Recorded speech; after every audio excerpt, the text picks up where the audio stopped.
are many people in the world who really don't understand. Freedom has many difficulties, but we have never had to put a wall up to keep our people in. Freedom is indivisible. And when one man is enslaved, all are not free.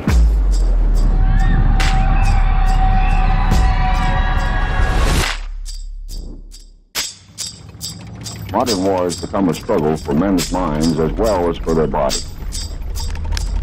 Today we face an enemy who spends enormous sums of money and manpower all over the globe in an attempt to subvert the thinking of the people of the free world, to confuse, divide, and ultimately to subjugate. It is a contest unlike any we have ever faced in our history as a nation. Contest for the minds and hearts of people around the world, all people. When power corrupts, poetry cleanses. We must never forget that art is not a form of propaganda. It is a form of truth.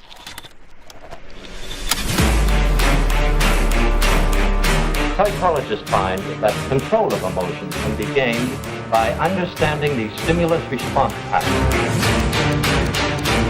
Many everyday things become associated with these primary stimuli, partly by a process called conditioning.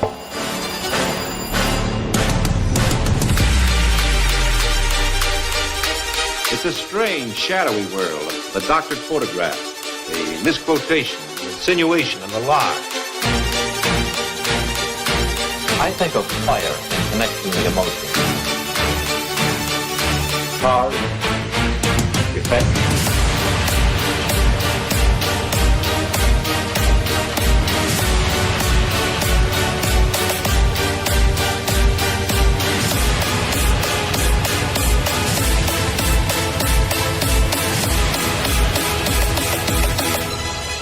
You've got to get a hold of yourself.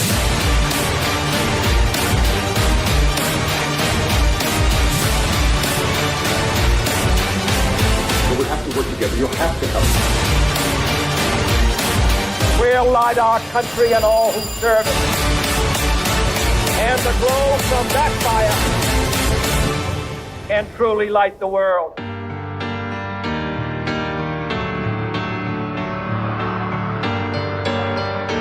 Yes, in modern warfare, our military leaders are finding that words and ideas are highly effective weapons.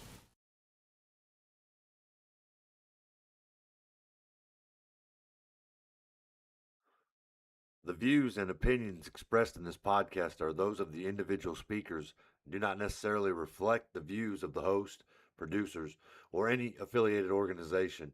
This podcast may include sensitive discussion related to topics such as child protection, abuse, and criminal behavior. The content is intended for informational, educational, and awareness purposes only, does not constitute legal, medical, or professional advice. Any reference to individuals, cases, or events are based on personal perspective, professional experience, or publicly available information and should not be interpreted as statements of fact regarding any specific person or situation. The host, speakers, and producers disclaim any liability for actions taken by listeners based on the content of this podcast. Listeners are encouraged to seek qualified professional guidance for their specific circumstances. Listeners' discretion is advised. All individuals are presumed innocent unless proven guilty in a court of law.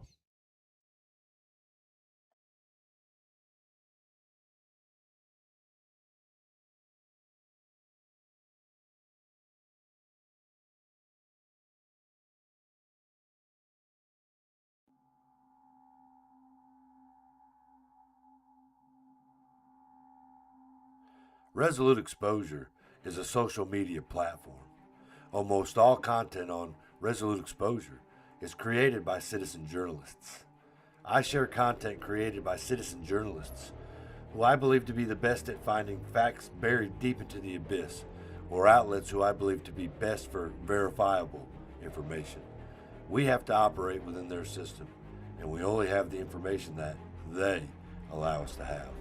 These citizen journalists who nerd out on fact-finding missions and then add their opinion to better inform me to make the best choice for me. In this war of narratives is Resolute. This information war is a battle for your mind and ultimately compliance.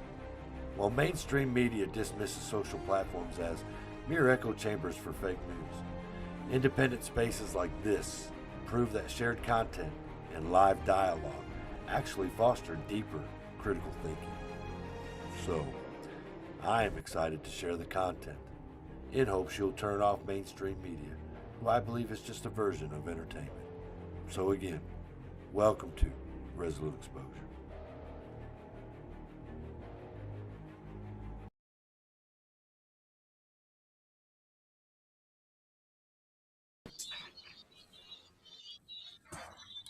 Okay.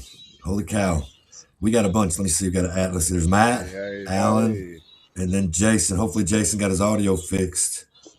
All right. 1, 2, 3, 4, 5, 6, 7 of us on here this evening. All right, guys.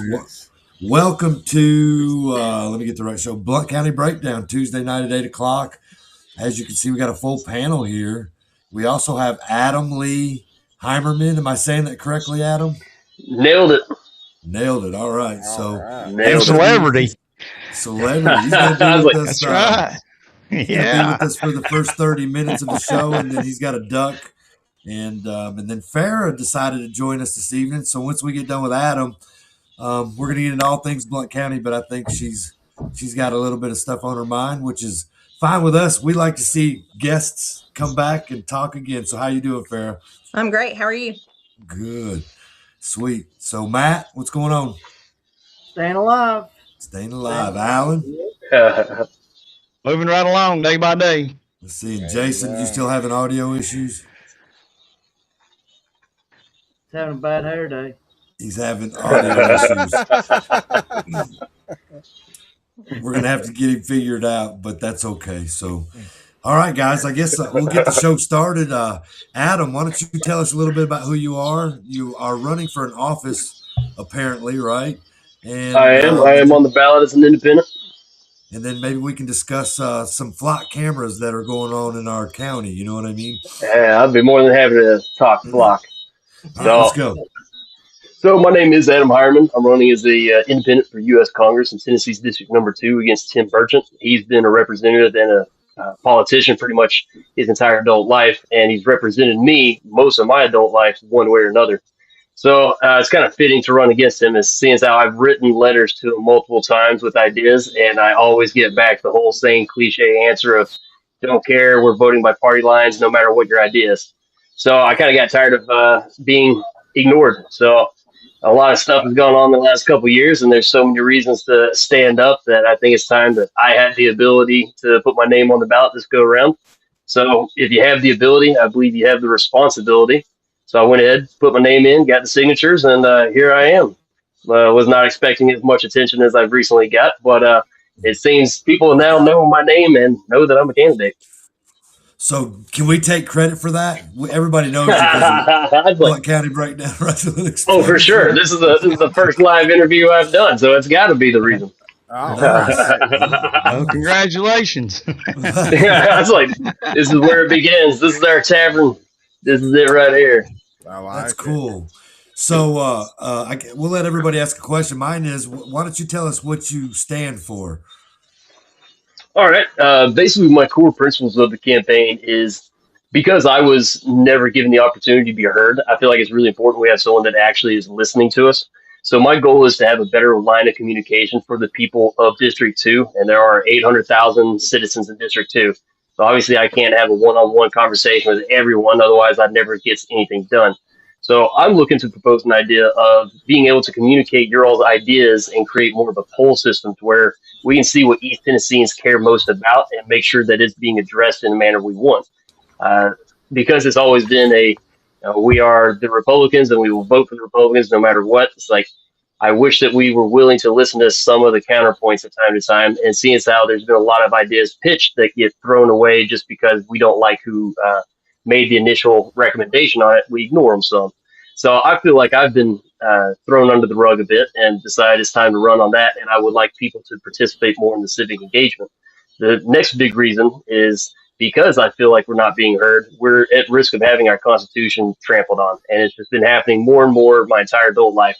I'm of the generation that was able to witness 9/11, went through the school system during the big nationalistic patriotism rallies, and I had friends go off at 18, come back traumatized, if alive at all, and it's been just hell on earth dealing with some of the stuff they've had to deal with.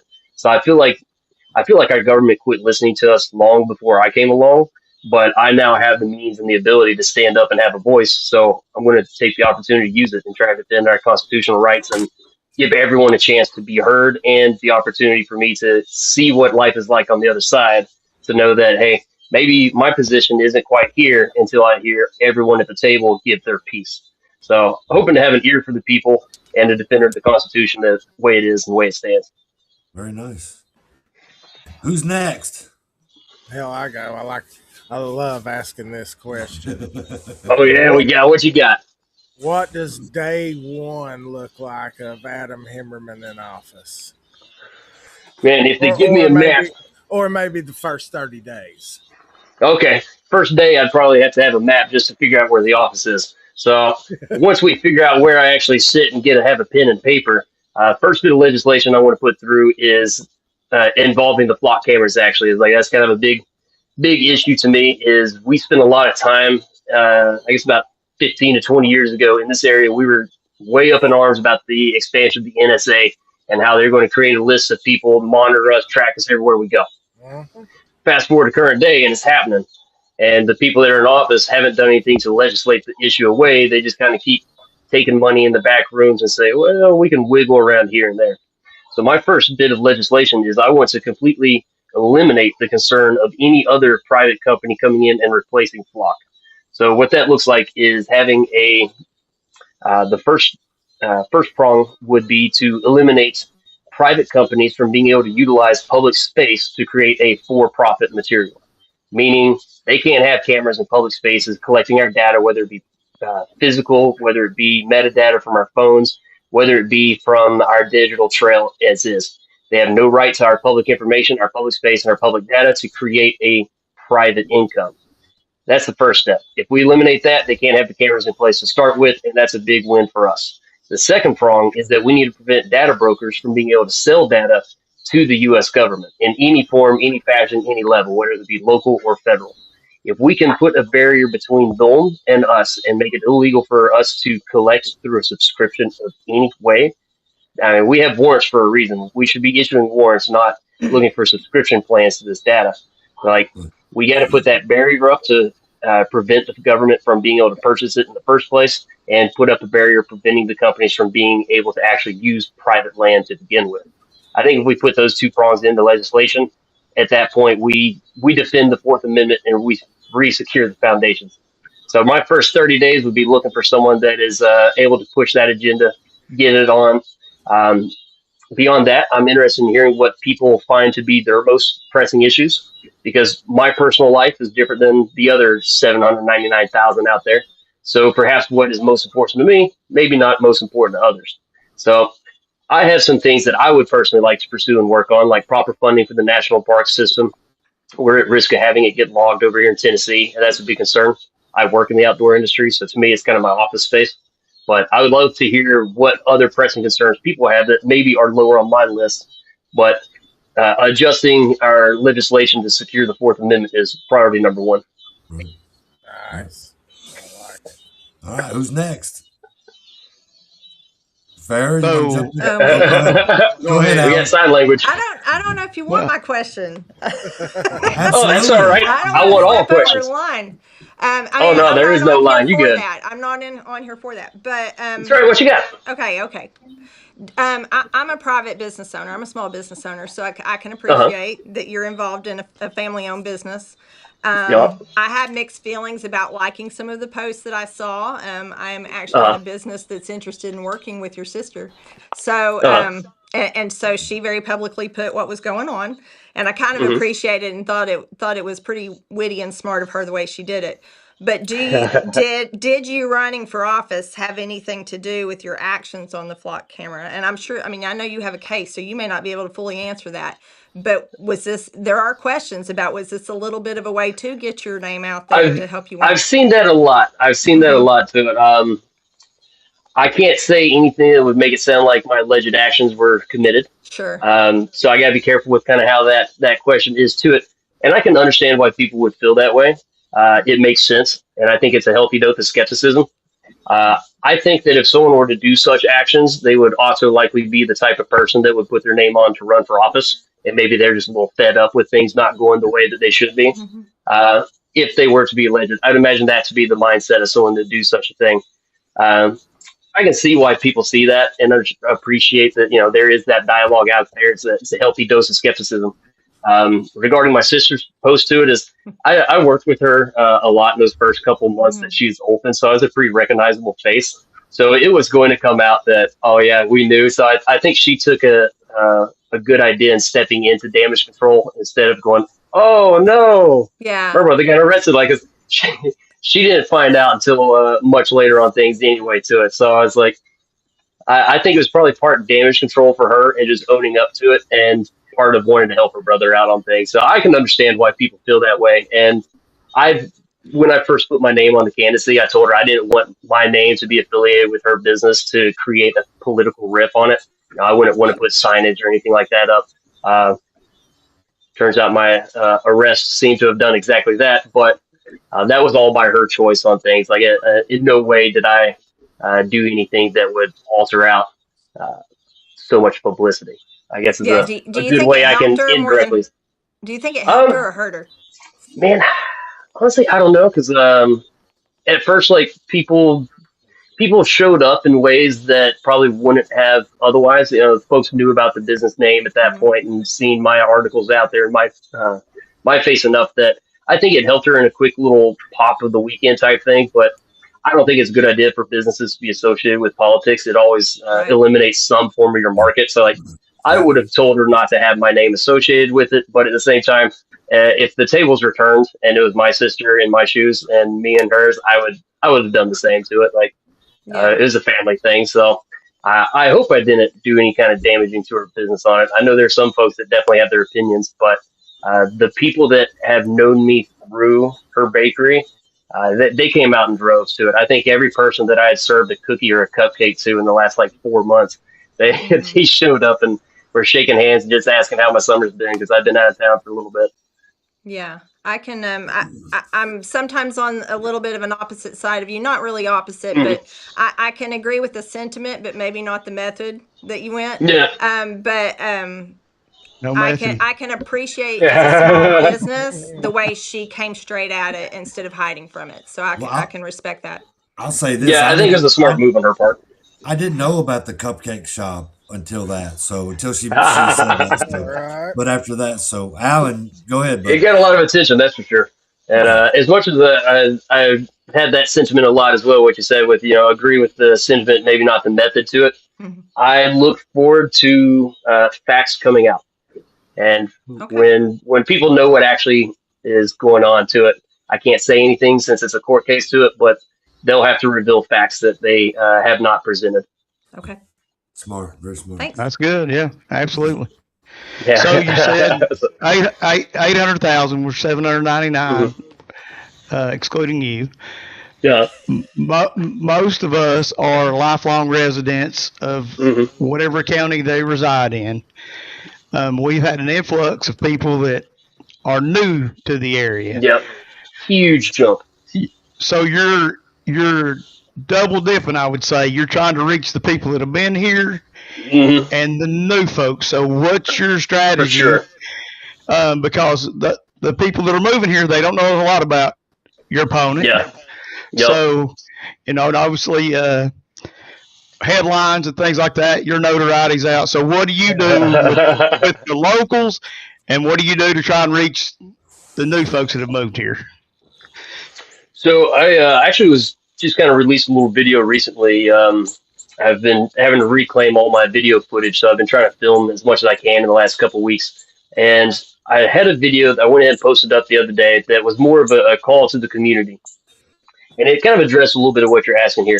I'm 7th generation East Tennessean. My family's been in Loudoun County for well over 150 years. Um, I understand what it was like when it was in the 90s and everything was, for $5 you had a party with your friends down at the River Can clubs. Like now things have gotten, when I got back a couple years ago, it was too expensive for me to even find a place with a basic job. Like if I was going to have to find someone at 35 years old, I was going to have to find a roommate. So we've had this huge issue with housing pop off. Like if you don't have a high paying job or have already been here, it's tough to find a place. And that's in part because we've had so many new folks move in. So what I think is important to kind of get folks on the same page again is because we have such a wide range of new money and new growth in the area. Folks like me, I'm feeling like I'm priced out. Like I don't know how I'm going to afford a place in my hometown without getting a $100,000 job in the next month. And it's just going to keep getting worse and worse. What I've been encouraging folks, the people that are new here, whether it's new within the last week or the last decade, I've been encouraging them to go out and see our cultural sites, to go and see like the Heritage Center on the Smoky Mountains. Like people go and see the common attractions, but I don't think they get a chance to truly appreciate what all it was like to be in Tennessee and to take the effort of our family to actually populate this area. I feel like a lot of us are worried that our heritage is getting watered down in a way. So I've been encouraging new folks to go and see, like there's a Appalachian History Museum downtown Knoxville. Greenback has a really cool little museum. Lenore City has one that I seem to never be able to find when it's open. So like a lot of these little towns, and even two in Maryville and Townsend. So there's a lot of places that people can go and kind of get informed of what it was like for us as Tennesseans to establish ourselves here. That at least is trying to encourage them to kind of open their eyes as to maybe why some of us feel the way we feel. Because if we can't understand each other on where they're coming from and why we feel how we do out here, it's going to be really tough to make any kind of unifying factor. I am glad to see that a lot of people are coming through and having at least one common thread right now, which has been nice to see. But it is going to be an interesting barrier to have to cross over because a lot of folks that moved here have more money than most of us produce in a year to it. So it's creating this big financial divide. I haven't solved, I'm not aiming to be the man with every answer. And I think it's important that if I don't have an answer that I just simply say, I don't have the perfect solution. But I would love to hear ideas from folks. And that's part of why I want to have big discussions with people is there's good answers out there. People have really good ideas that maybe aren't being heard. And I would love to hear some ideas of how people think we could come together better as a community on things and kind of break down this divide. Where I think the first step is that people that are new really need to learn our history in the area and what East Tennessee resilience and independence means. And for folks that have been here, we need to be open to the idea that we're going to learn new cultures as they come in as well.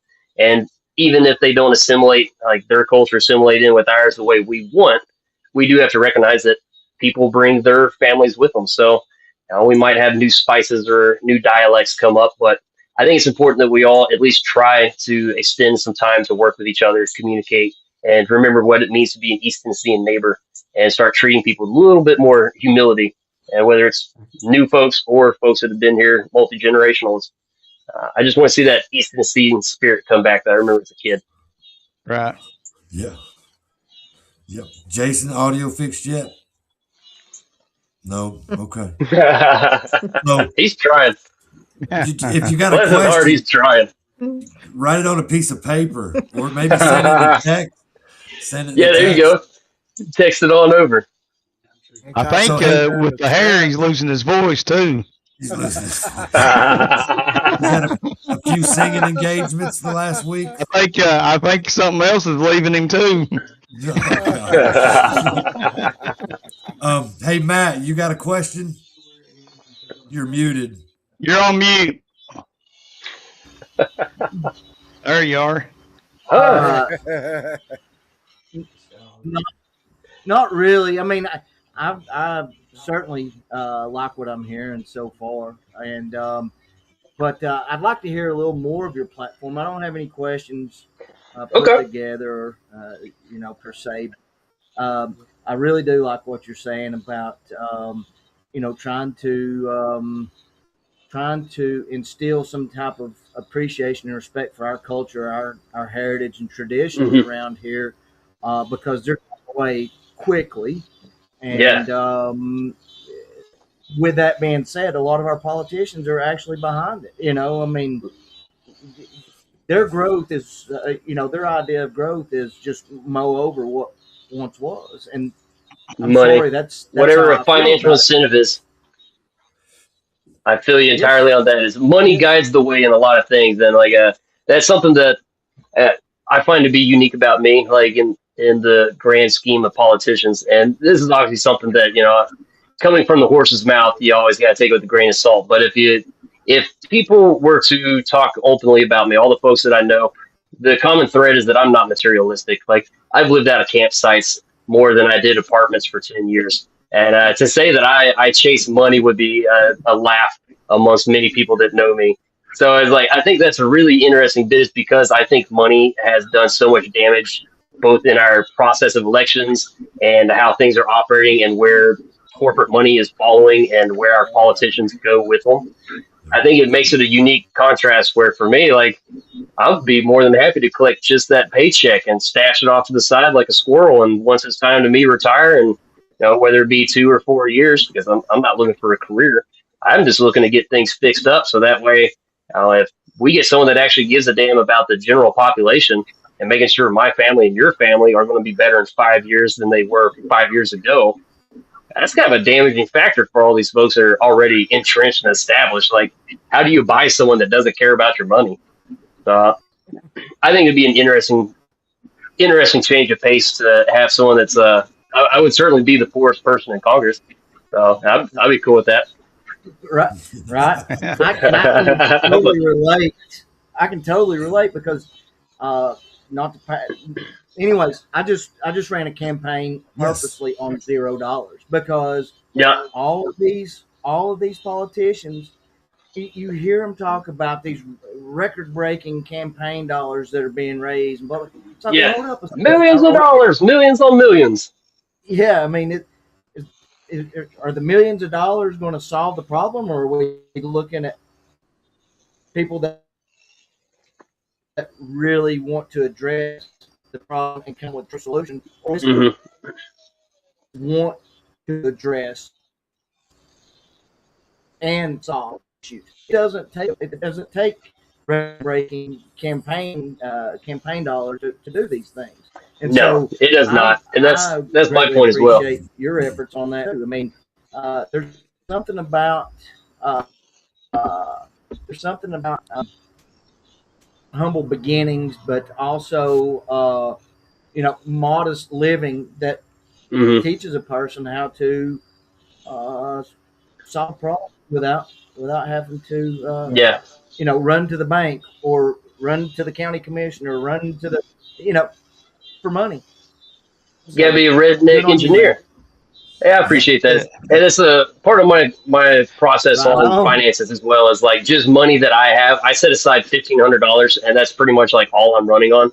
And my original plan is basically the same plan I'm going to do now, is online interviews like this.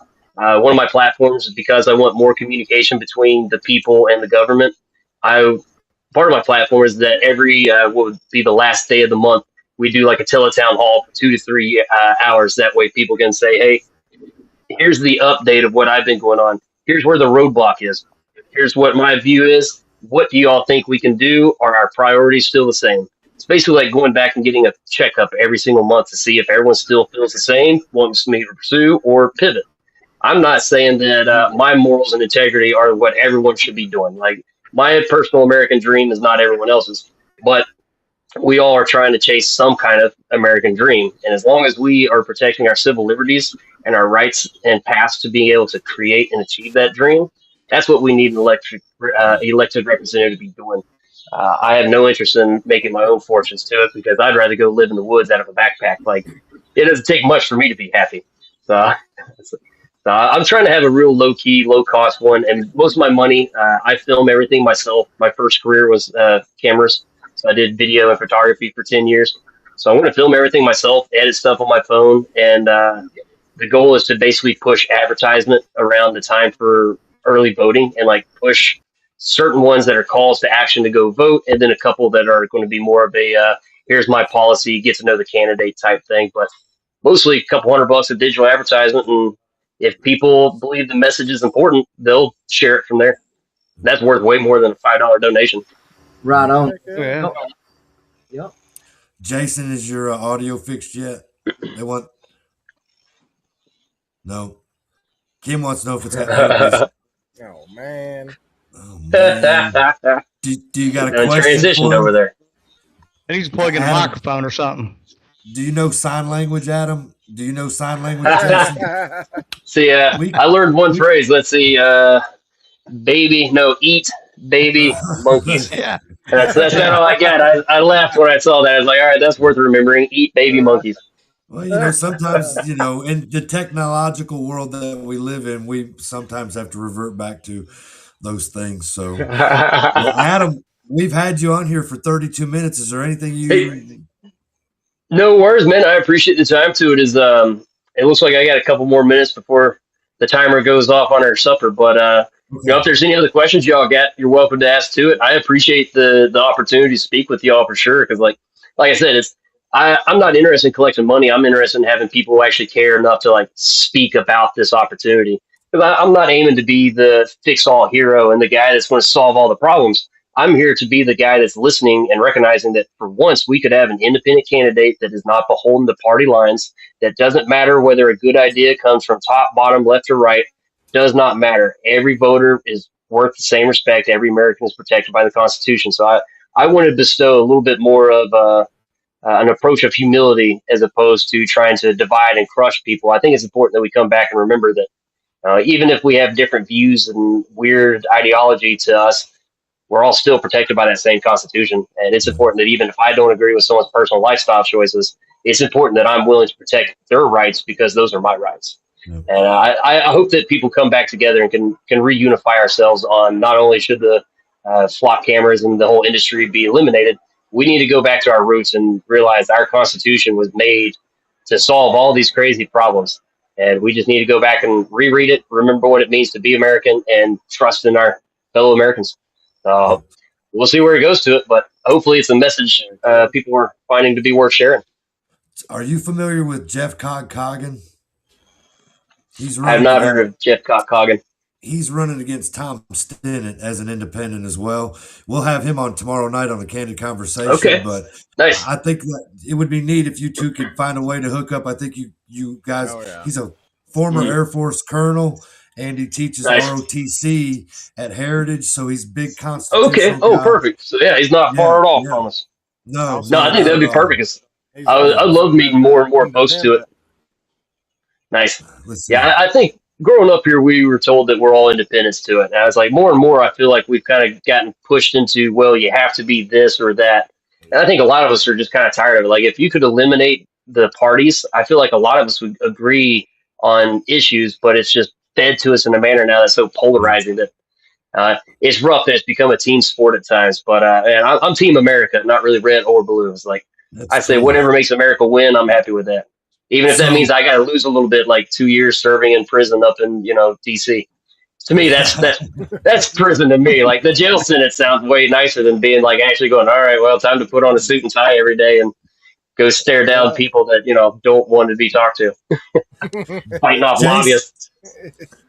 Jason says, let's see. Okay. How will you be different? And that's from Jason down here who can't speak. So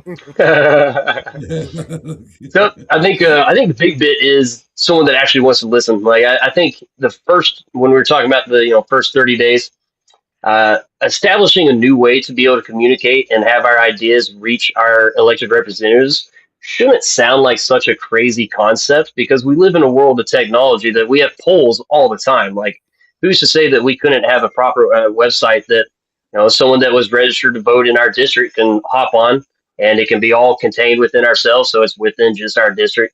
And there's plenty of people smart enough to build it and give it a shot. But I think it's important that we would have a way to communicate better. And if I'm doing something that people don't like, it shouldn't be reliant on just a handful of folks making phone calls.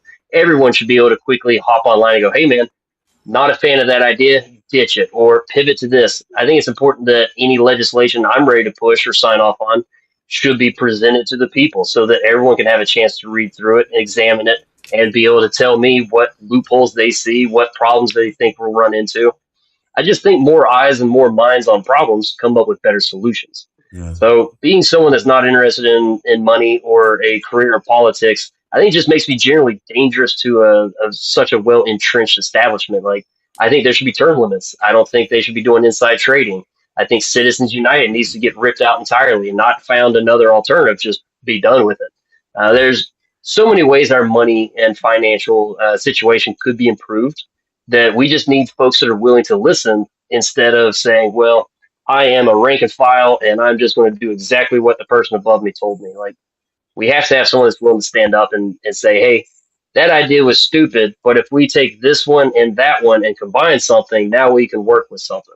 So it'll be tough, but it's ultimately you got to listen to folks. Even when you don't like what they're saying, they still could have valid points and good reasonings to consider. So I think that's the tough part, but that's also, I think, what sets me aside is that I'm actually willing to listen and recognize that someone insulting me is probably not insulting me because they know me. They're insulting me because they're upset about something. Right. Get to the root of what makes them upset, and you'll start solving the infection. And that may sound crushy, but no, that's good. Jason, do you want me to read it just the way you wrote it? Okay. He says, I've contacted bird shit about issues here several times. I think he was trying to say bird shit. Yours autocorrects that way too, huh? Autocorrect, yeah. But he says he always answers him with that he's state and not federal. So I guess if you're asked certain questions, how will you come across that? Or are you just going to use the same type of thing that Burchett says, which is state and federal? So, well, I think if without knowing what the questions are to it, if it is something that's state regulated instead of federal, I think that people just need to understand how government functions from federal to local level. There's only so much I can do at a federal level, but the way I consider it, and I'm wanting to make kind of like an infomercial video so people can see this way too, is I've heard it helps. At a federal level, I'd be like the fire hydrant. I can open up that hydrant and I can have all the water flowing that we need. But that hose is the state. And if the hose is kinked up or knotted somewhere, then it doesn't matter how much money I pump into it, how much water flows. If the hose is kinked, it's not getting past it. Yeah, if the state is allowing that money to flow, now it's down to the nozzle, your local government, to ensure that where that water goes is where it needs to go. So I do see it as a three-part system. And I think it would be important in a situation like that is not just say, well, that's not my problem. Like, it's important people understand things. Like, you got to take the extra moment and create a reason for them to understand, okay, he's not just trying to shrug responsibility. He actually took time to explain, okay, I see. He's doing what he can. He's opening up the water, but something down the line is blocking it. I think the more people realize that, the more they start looking at who's running the state and who's running local, because those are very important positions as well. Yes. Oh, yeah. Yep. Yeah, man, very nice, dude. You answered that really well, considering how it was at. Oh, no worries, man. It's I've spent a lot of time on the road, and like in the back of my mind, I've always thought, man, one day, like if the world doesn't get better, I'm just going to run for office because I can't fix all the problems. But if I was able to do some legislation and put in votes in a federal level, I could help a lot of people that I would like to help that otherwise I wouldn't have time to.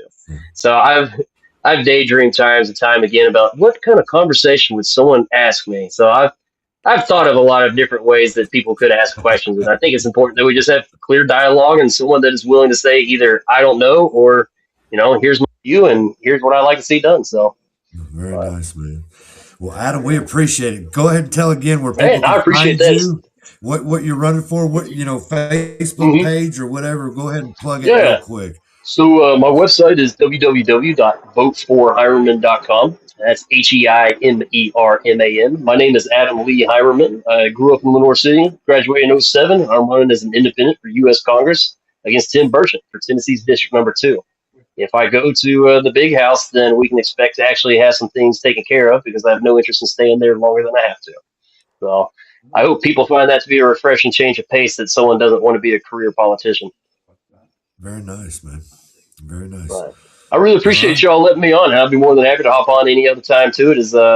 I got my court date is September 9th. So even if I'm behind bars, we can still do 25-minute video interviews via Google. I did find that out. So I was like, the wardrobe will change, and my friends in the background will make faces at y'all, but I did do my research just in case. Oh, interesting. Well, he's got all kinds of answers tonight. No, I was like, I try to at least be well informed as much as I can be, but a little preparation goes a long way. I will say this: let's say you win the spot. When Burchett gets up there, he gets 90 seconds to be on the House floor to talk. He seems to talk about Sheriff Barong a lot. Would you make that a point to not talk about Sheriff Barong? Oh man, why is he bothered talking about him? It was his best friend's birthday, this, that, and the other. I don't know, but I got it on video. it makes me sick every time I see it, though. There's way more things going on in our country. By far. Trying to honor a sheriff that's been in office for 37 years.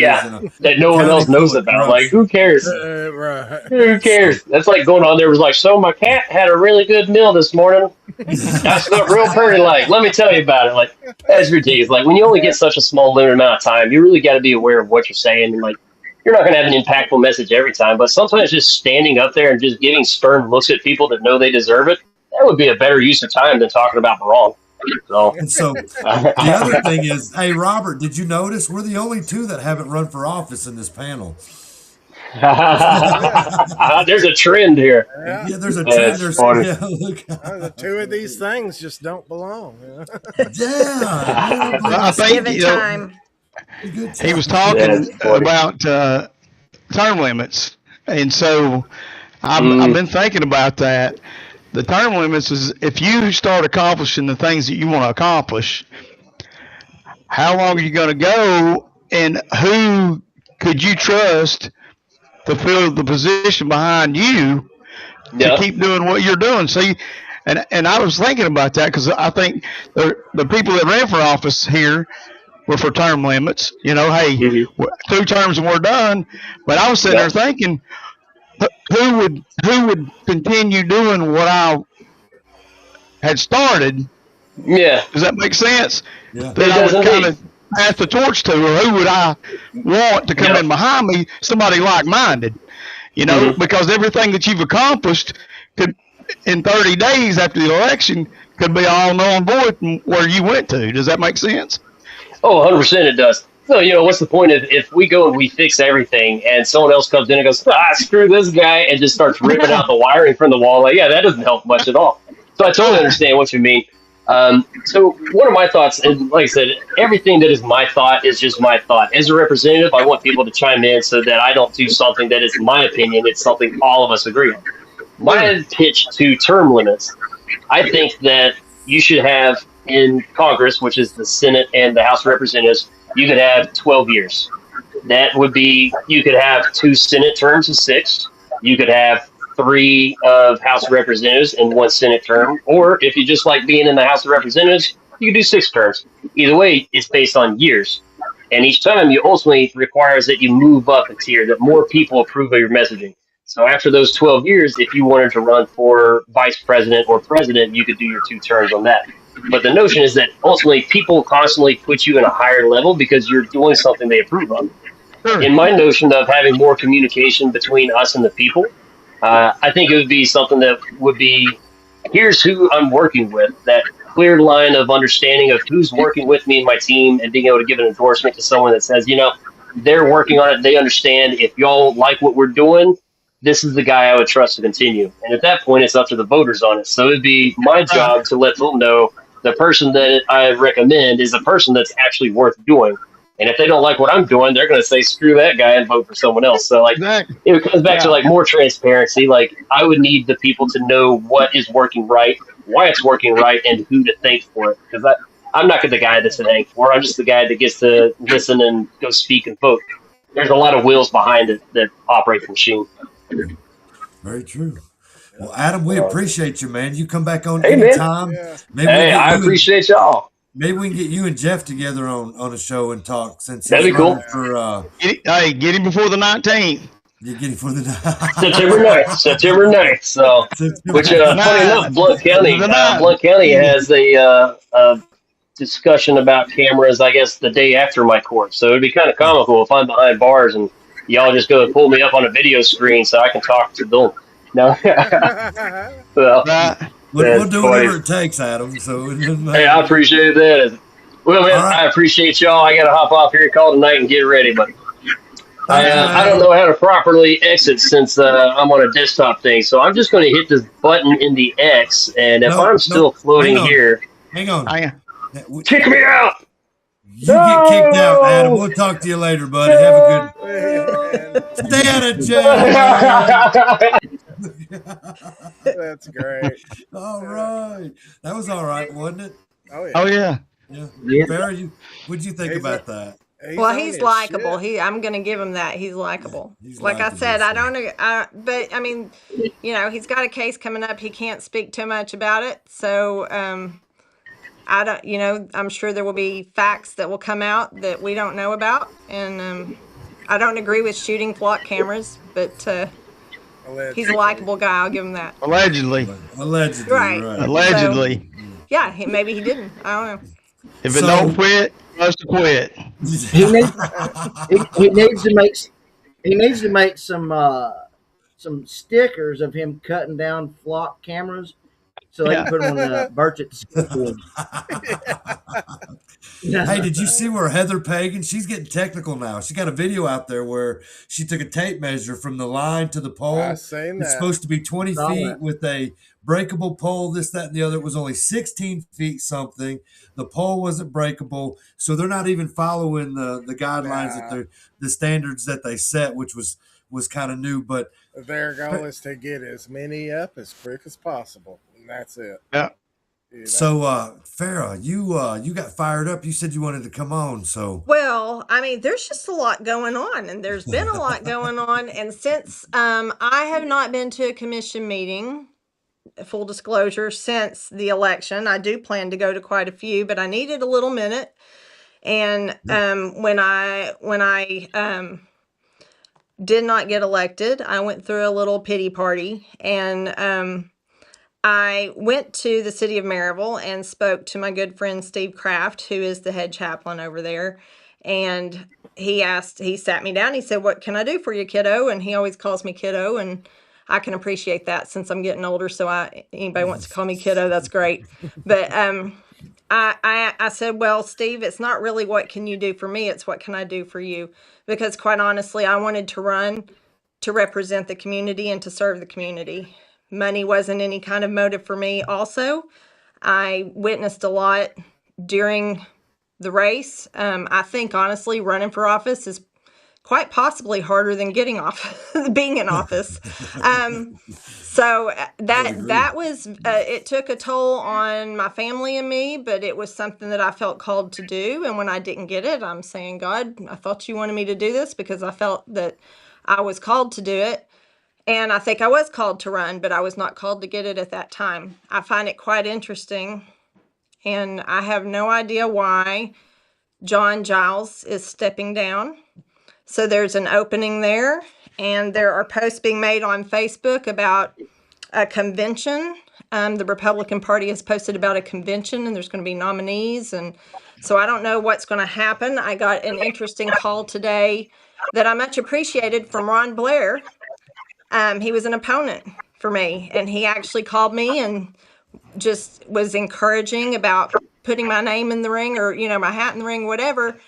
I've got some thinking to do, and I don't know if that's even an option for me. I don't know how it's going to go. I think Ron Blair's interested in the seat. I'm interested in the seat. Jason, I don't know if you're interested in the seat, but it was nice for Ron to call me, having been my opponent. And I was so proud. I see the shaking the head. But I was so proud of so much of District 4. And honestly, I tell you what, this race felt like the Hunger Games.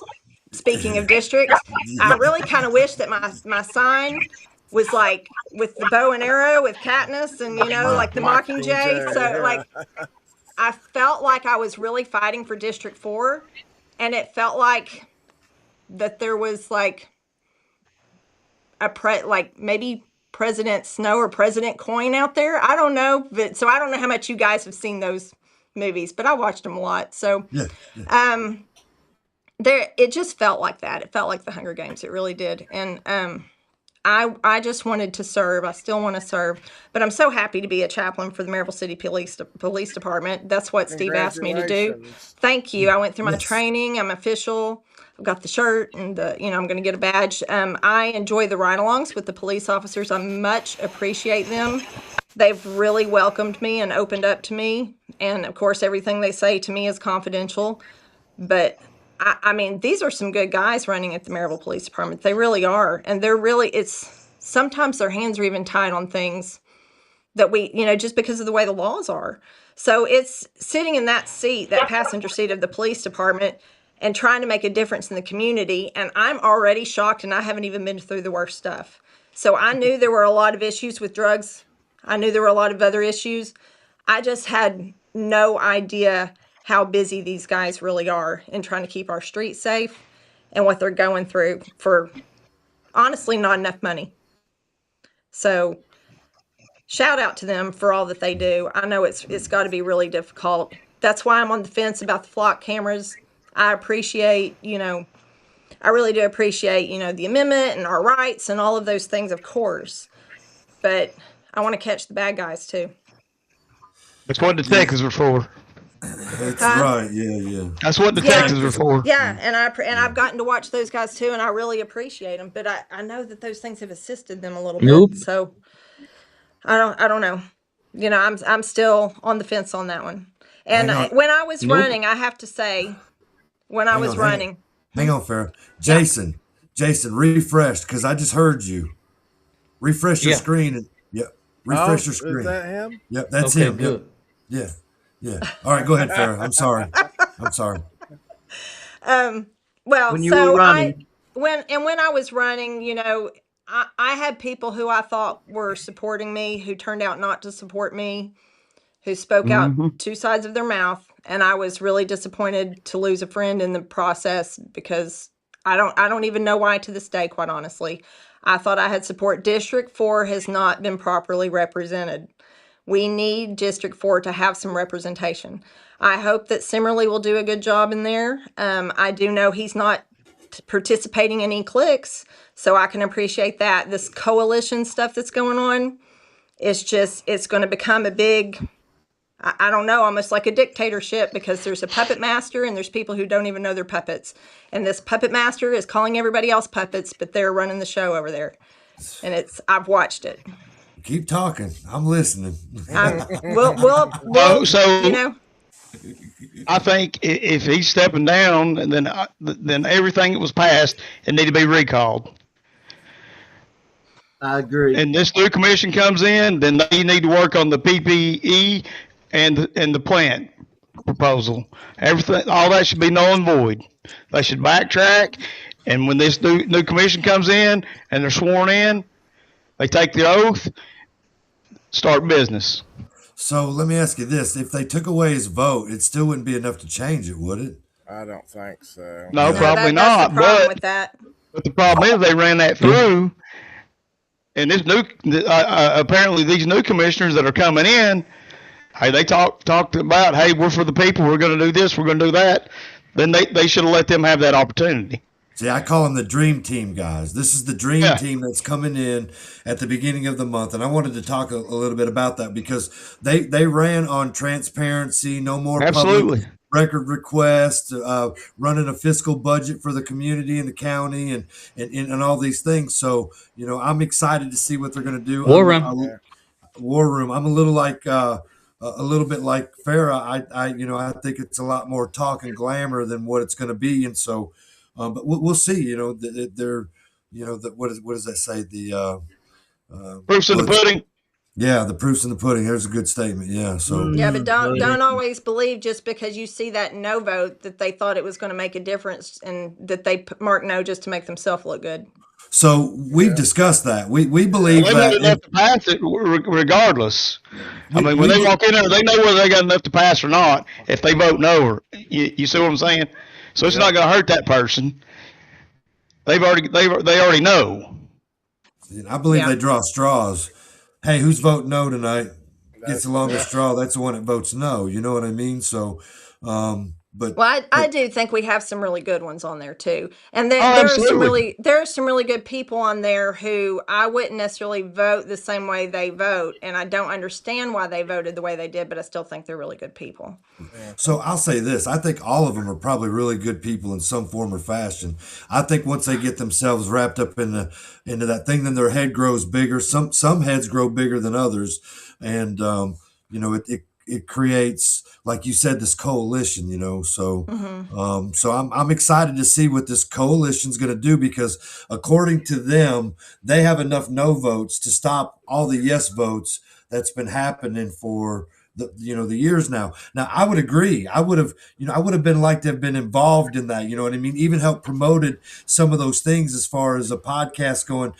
We all align up this way. We don't disagree on some of these things, but for whatever reason, sort of like they kind of shoved us to the back, or they thought that's what they were doing, to make Yep. sure that we didn't have a voice, and our voice was far bigger than what they thought. You know what I Well, mean? I So, mean, they really turned on me because I interviewed with Resolute Exposure, I know. and that I don't understand that. So why wouldn't they do that? If you guys were after me or to twist something on to me, and I got to say, when I didn't know you, I was warned that that's what would happen, and I was a little afraid. But Right. that's just not me. I will face I will face my fears. I'm terrified of heights. Guess what I did? I went skydiving on my 30th birthday. I mean, it's just, like I will face the things I'm afraid of.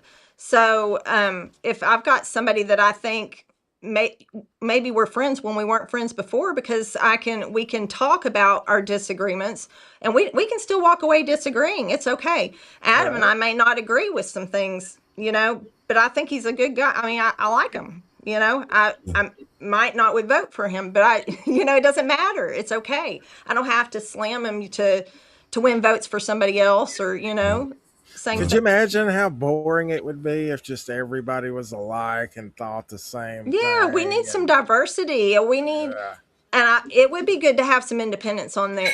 Like I consider myself Republican through and through, but if there's a Republican running for office who I think is highly unethical, I'm not going to vote for that person. Mm-hmm. So just because they're red. So I did a little story on that cross districting coalition type thing, talking about it wasn't illegal. It's maybe it's questionable at most, for some things, but if you try to get if you can try to get everybody on similar page, maybe not all believe the same, but close, then maybe you can get some things passed or stopped that you couldn't do in the past. And I agreed with that. But what I thought after doing the article and doing a little bit of a deep dive is they vetted these people, and the ones that they didn't feel like aligned with them best, then they pushed them aside, and they dedicated a part of their campaign to make sure that they maybe teased, mocked, or discredited that candidate. And what they did was they diluted the pool of candidates to be out there. Now, we had a whole bunch of candidates in the primary for commission. Not everybody. I don't think Chip had anybody running against him. So he didn't. I mean, he's basically a no contest winner. He just got it because he applied for it and got enough people to sign that thing. You know what I mean? And then whatever the votes are through the primary. Not saying anything bad about Chip. Don't know. I mean, I've known Chip for a long time. Don't know anything about his political views or whatever. But I think some of these things were diluted along the way, based on the fact that they thought they picked the people that they wanted, and they didn't want any interference from anyone else on the outside at whatever cost. You know what I mean? And so, I had a friend who is well liked in the community, great salesperson, and if he shares something on social media, everybody listens. He shared, and he doesn't like to get involved in politics, but he shared to vote for me. He's not from my district, but he shared it on social media, and that person who I thought was my friend messaged him and had a lot to say to him about why he was sharing to vote for me. And again, to this day, I don't know what went wrong. The only thing that this person said to me was, they said that, is that a ding like for my time is up? What is no. Somebody messaging Brian, say, hey, ask this or ask that, ask this, ask that. Jeff sent me a text wanting to hope that asked me if I was doing well, so that was the ding. I don't remember what I was saying now. You're talking about the text message or the private message that your friend got. Look at Jason. That person was getting out of line with the memes. Sorry, Jason. Are you trying to say something? They were getting out of line with the memes and what they were doing, and in the middle of it, I was kind of I was guilty of laughing about some of it, and I really shouldn't have, because I didn't know how far it was going to go. So I have apologized to that candidate who I would not have voted for, but I thought the accusations towards him were completely inappropriate in the end, and ruining his personal life. I thought that was terrible. So at first I laughed, and I shouldn't have. I didn't know it was going to get that bad.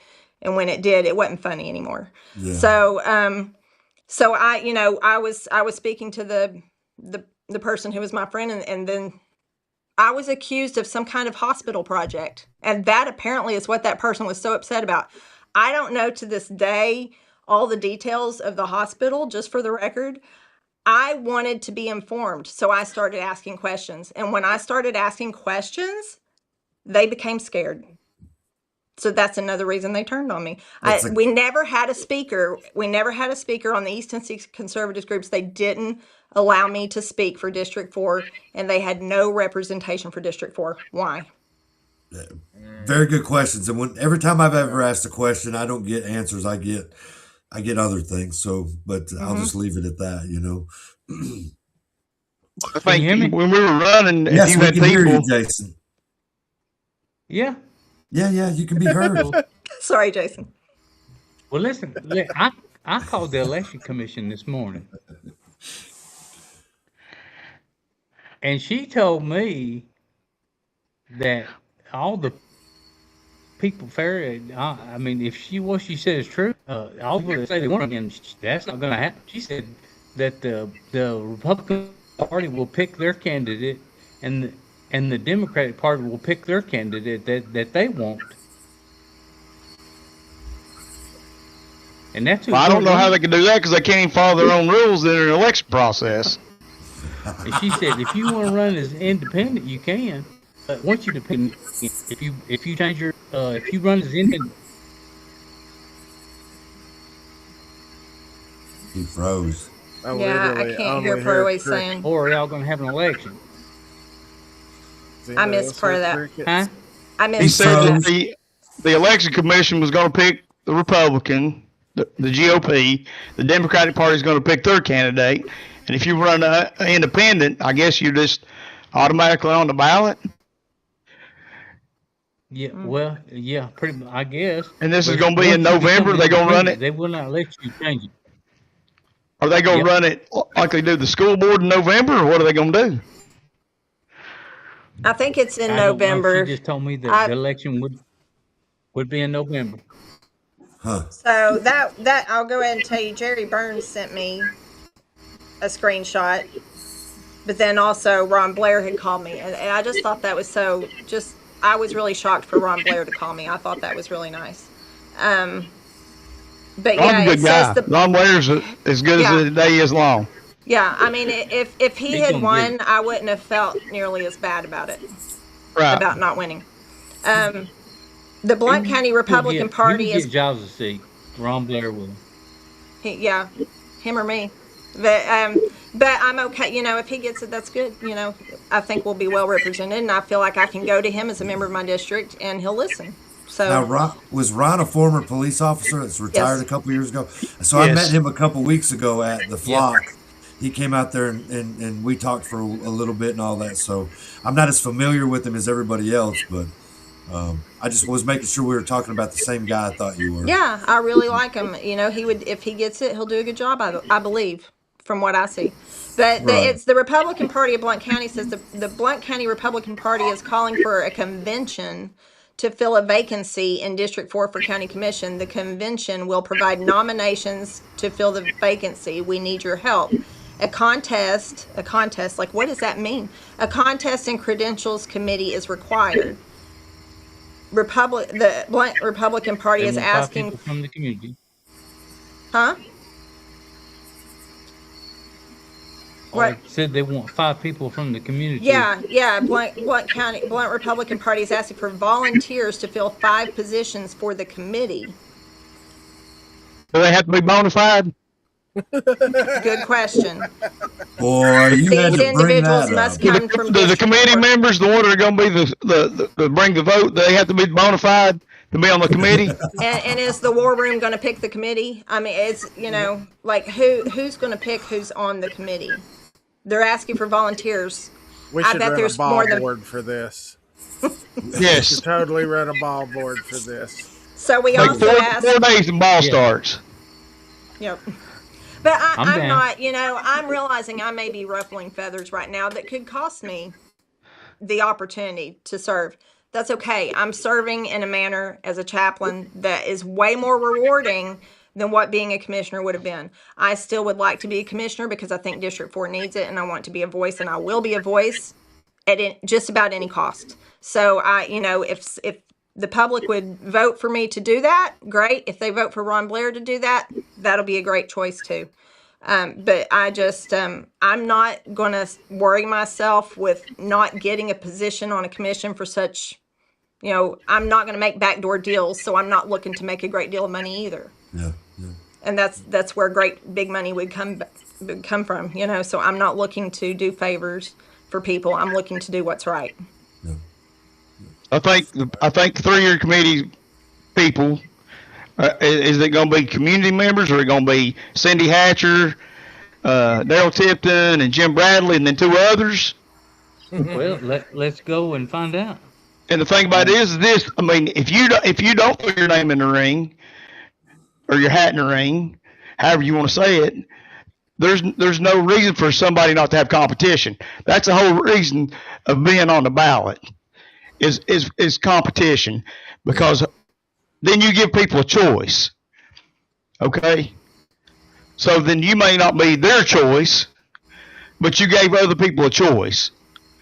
And the 5 people, whoever that may be, that they're going to use, bona fide, of course, to choose which one's going to be the candidate on the November ballot. Biased board.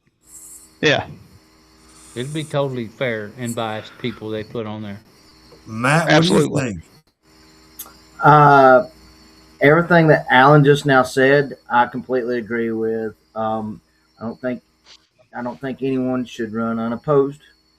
And so that's what makes a democracy, is creating options and people carrying out their civic duties. And to Farrah's point, I watched your race, and I'm not in your district, but ring it up, run with it. And so it's interesting what's about to happen. But there again, just like the panel of people that's going to make up, this is the same BS I just went through too. We got to have these panels. No, that's not a democracy. You either go pull the freaking petition, get your little names that says they'll vouch for you, your 25 names or whatever, and then let the people choose.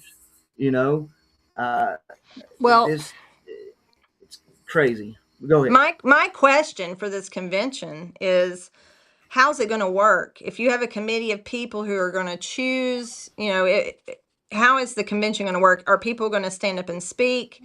Because I've got to tell you, one thing that I found that I was surprised in the election is I thought there were going to be honest debates, and I never saw one. The time that they had questions asked to them, they already knew what the questions were going to be, and they already had their answers planned. And I know that because they told me that. Well, the thing about it is this: if you take your time, okay, to go to the GOP, the Republican Women's, all these events that they got, even the one they had up at Everett High School, if you look in the stands, the same people are at every one of those meetings. Okay, so if you speak at one, you've spoken at all of them. Yep. And I learned that when I ran for property assessor. I went to the library, I spoke. I looked around, the same people at the library. I went to Everett, same people at Everett. You see what I'm saying? So if you speak in one place, go out and talk to the public. Okay? Yeah. Now, Now you're in a different scenario. Now you've got to figure out who the 5 people are they're going to pick. Yeah. And who's going to be the pickers. You see what I'm saying? Yeah. Who's going to pick the 5? Yeah. And that's where it all comes into play. So is this a little test of what might happen in a year or so when the sheriff decides to do this? I think that'll be a totally different thing, because then the elections are going to be over instead of just fixing the end of them, just fixing. See, technically the elections are over. Now he stepped down. He's supposed to be sworn in September, and the next election is not till November. So technically the elections are over. So if he would have went and got sworn in and stepped down, then they would have appointed somebody. So did he help us or hurt us? I think it depends. Who's going to be the 5 picking? Very good question. You see what I'm saying? Exactly. So, because that being said, they're going to appoint who they want then, instead of, you already know that. Well, I mean, it's basically going to turn into an appointment, because the 5 people are going to pick who they want to pick, and then they're going to be on the November ballot against the Democratic Party's pick. You see what I'm saying? So they're going to pick their pick anyway. See what you started, I think this would be worth contacting the secretary. Sorry.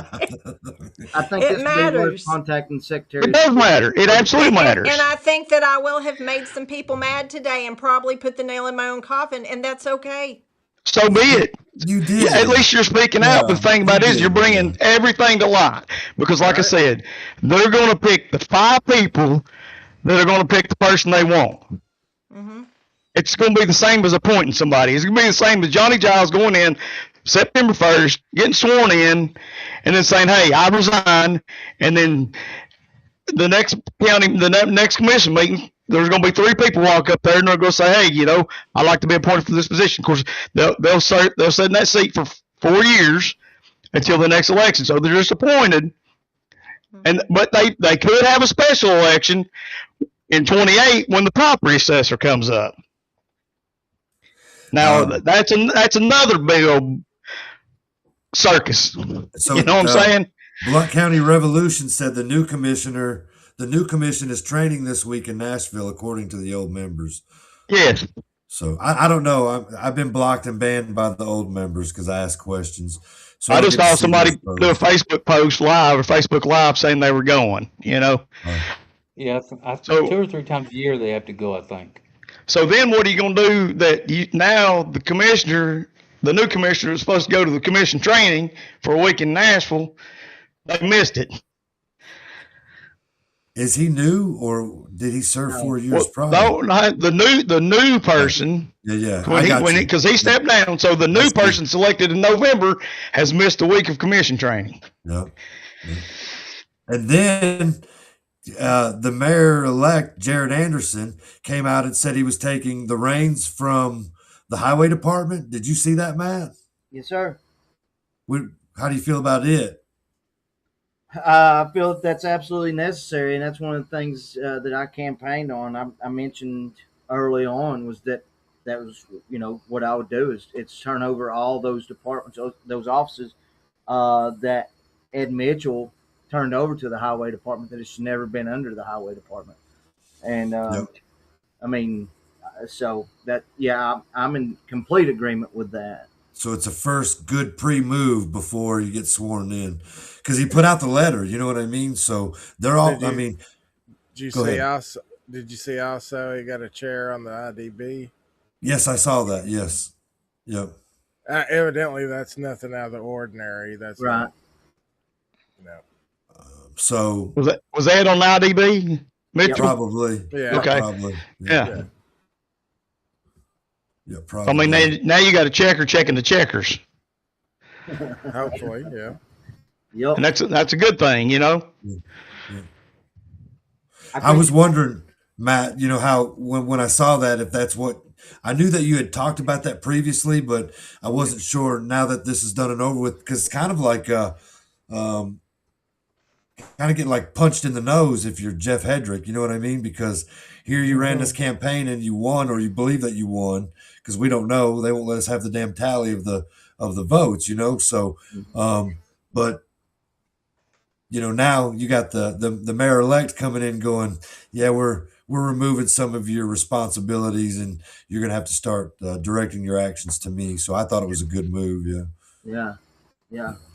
I'm really happy to see him stand up because he's kind of Jared's kind of a quiet guy. So I always supported him. I feel like I got a lot of votes for him because every time I was going door to door for myself, I was also campaigning for him.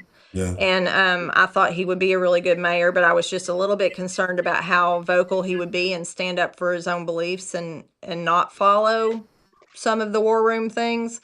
But more and more every day, I'm feeling really great that was a good choice, that he's standing up and he's really speaking up. I liked some of the things I've seen him say at the risk of offending some people. That wasn't hard for you to do, to plug him when you were campaigning? Because I had so many people say to plug him when you're campaigning. Because I had so many people say, man, I'd like to say something for you, bud, but man, it's just so hard to do. Yeah. And I'm like, well, no, it's really not that hard to do. Say, man, who do you like? I like Jared Anderson. I felt like I didn't get the same love from anybody that I gave out. Absolutely. I was really frustrated that I was helping other people win and I did not get the love back. Yeah, I feel you. Yeah. I mean, I should have been out there and say, hey, vote for Brad. There's more than just you, what I was told. Huh? Go ahead, Matt. I'll tell you what I was told on that same deal was that because I was not because I came in as a write-in and I didn't put a party affiliation because I don't think that the highway superintendent should be party affiliated. It's everybody's roads. But anyways. Absolutely.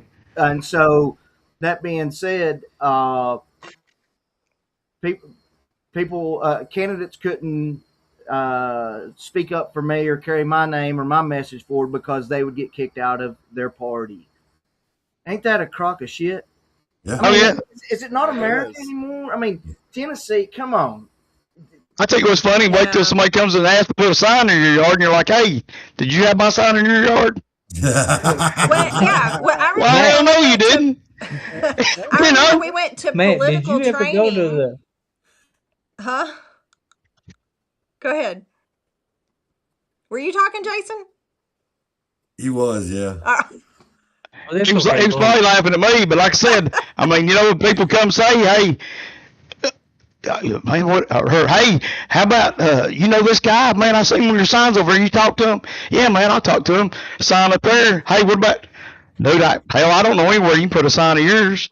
Yeah. I'm like, well, dude, no, get your ass out there and do your own walking. You know what I mean? And yeah, my meet and greets did not go how I wanted. I was, you were the guys who came to my meet and greets. I mean, the people who were saying that they were supporting me really didn't support me in the end. And I don't know why they didn't say it on the front end. The problem was, I mean, I'm a District 8. You know what I'm saying? I came to your meet and greet to meet some people for you. You know what I'm saying? I mean, I met you one time previously at a wedding years ago. And of course, it didn't click until you told me. But we had met then, and I was like, well. And we got along, talked, and I kind of gave you what I thought, and you gave me what you thought. I thought, hey, that's good ideas, Yeah. But the thing about it is when you ain't that one, they don't go there. Yeah. Now I will say, for whatever reason, when I went to the GOP party events, they were very, very nice and welcoming to me, more so than the East Tennessee Conservatives. I really enjoyed going to the GOP events. Are you motivated?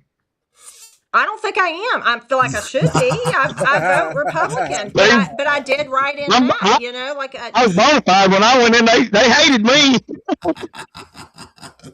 Yeah, he's taking the time to go to every election and vote in every election, every primary, every general. He's done his due diligence. Don't get him over here. Hell, he's dedicated to us.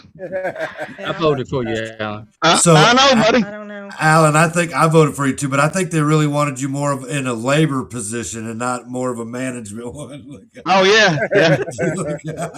I'm sitting there thinking, man, they need the grounds maintenance guy. You know what I'm saying? Well, it's funny that when we went to the training because I knew nothing when I started this. It was a last minute decision, and I truly am one of the people who can say I never planned to be a politician, and it's actually true. And so like when I went to the training to figure out, okay, I have no idea what I'm doing. I need to figure out about signage and all of these things. I knew nothing, and I was surprised when they started talking about being bona fide. And some of the people running for school board were on there, and they were saying, well, you can't be bona fide if you haven't voted Republican. And one of the ladies said, well, what if you just voted for somebody because they were your friend? Like, she had voted for somebody who was Democrat because they were her friend, and she knew them, and she didn't know the other person, but she couldn't be bona fide because she voted Democrat on that side. That whole bona fide thing was a huge mess. That's all. It was a joke. You know what I'm saying? Yeah. So don't put something out there you're not going to follow. That's the problem. And this is the thing. I'm going to be honest with you. I thank God every night and every morning when I get up now that I think about it, for not being stuck in that courthouse. I mean, it's honestly a blessing to me. I mean, I started my own business. I can pick and choose my own hours. Right now, I mean, I'm busy. But come wintertime, I'm Cadillac. I can go fishing. I can go hunting. I can go do the things I want to do. And the good Lord knew that I would probably drive myself nuts sitting in that courthouse 8 hours, 10 hours, 12 hours a day.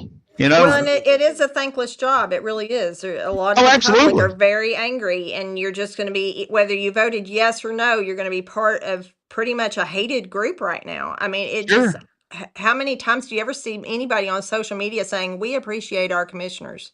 So hopefully that changes. Really, honest to God. Hopefully, yeah, absolutely. Yeah. But these new people. We talked about in the very beginning, about commission meetings, this, that, and the other, I mean, not just me and Robert, but, our show in itself, how important it was to be there, those kinds of things. And then it turned into this show of 21 weeks of, they made it real easy for us to have a weekly show because of the crap that was going on when you bring up the what is it, the tax appraisal for land, during the primaries. Then you got, the primaries are over, and then in the primaries, all the stuff that happened right there. And then after the primaries, you got the sheriff's department and that little debacle there, the sex scandal that's going on where they got rid of the, is it Chris Carter, this, I mean, all that, and so all that was going on during the primaries, but it was kept under wraps. Then you got the data centers, the PPE, and they told us, several of the commissions up there told me personally, stop saying it. It was a rumor, and then yet they pass or they bring a resolution forward for the PPE to make sure. I mean, the data center, you know what I'm saying, and then the whole PPE thing, and so on and so forth, and just so now we have Giles stepping down, and so. And then the dream team's coming in. And so, I'm curious. And so hopefully we can be out here going, hey, they finally did what the actual constituents asked them to do. Because I can tell you right now, if you don't have part of your district in the city and you're in the county and you voted yes for the PPE or the data center, you're a fool because your constituents don't want that. You did exactly. I mean, was it Ron French or whatever his name is? And then Mike Akerd? Using grandkids and their mother. I mean, they just totally removed their constituents. So that was dumb. The same thing. Not a good reason. No, flock cameras. This dream team comes in. There needs to be a bunch of them up there trying to get a resolution. It should be second, third, fourth, fifth, because the community as a whole, no offense, Farrah, there's only a few of you guys, maybe you and Woody, that's about it, that think that they're okay because they believe that they're going to save them down the road. And I'll just tell you, my grandkids, my sons, I will never put their safety in front of liberty because that's not what this was supposed to be. It's not how our Constitution works. And for the fact that they jumped out, put all these in, didn't ask anything. The commission that voted on these budgets, they know what's inside these plans. So they knew that these things were coming, yet they never said a word out there to anybody about it. And so now it's a big deal. Well, I've heard what's only a big deal in Blount County. Look around. National news. It's a big deal everywhere. It's in California. I mean, it's from Pacific my question, the only reason, Atlantic. Yeah, I'm not saying that I'm for them. I'm just not, I just feel like there could be some way to have something on public roads that would assist people that's not pointed towards private businesses that might save some lives and not violate our rights. I don't know. I mean, I'm just saying it's a discussion to be had. That's all I'm saying. I've got an idea that put those cameras up, deactivate them. When something happens, hit the button and activate. I don't want that. If we're I going to mean, do I don't this, either. I'm just saying. Look, if we're going to put these cameras up, then I want one in Brong's driveway. I want one in all the commissioners' driveways. Let's just do what they said that they voted for. So when you're backing in and out of your driveway, we get to see where you're going, who's coming to your home, what time you wipe your butt, whatever the case may be. Let's do that to them so that they understand exactly what they're doing to the public. Put it on a ballot. Well, I mean, I'm just saying, if we're solving that many crimes with them, you can turn them on and turn them off. No, I mean, I don't want that either, but I'm just saying. I just feel like there's somewhere in the middle. There's somewhere to meet in the middle. And even when I was running and campaigning, I tell you what, I had people who I visited homes where people were completely blue, and I talked to them anyway, and we laughed about our differences, and then they said they were going to vote for me. Well, they at least, whether they did or not, I don't know, but they at least let me put a sign in their yard. And it's because I don't believe in being an extremist. So I believe in having a discussion to see if there's a way that works for everybody, Yeah, but again, those words that are being used right now, compromise, discussion, this, that, and the other, those are not words in the Constitution, so the people, the majority of the people, hands down, do not want these. That means Chief Chris, that means Sheriff Barong, that means David or whatever's Darnell, or the chief of Alcoa, Carswell. They need to get rid of them because that's exactly what their constituents are saying. And the commission needs to come out, the new dream team, the old fuckers that are still sitting on there, sorry for my French, but they need to come out with a resolution because this is what the constituents are saying.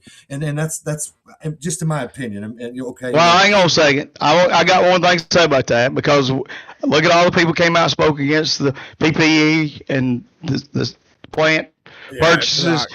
But see, we're the majority, but the silent majority. You see what I'm saying? So my thing is, if the silent majority is not speaking, then don't even take them into consideration. We're the ones talking out against it or about it. We're the ones coming to the meetings. We're the ones sitting there speaking our mind and letting you know what I want or what we want.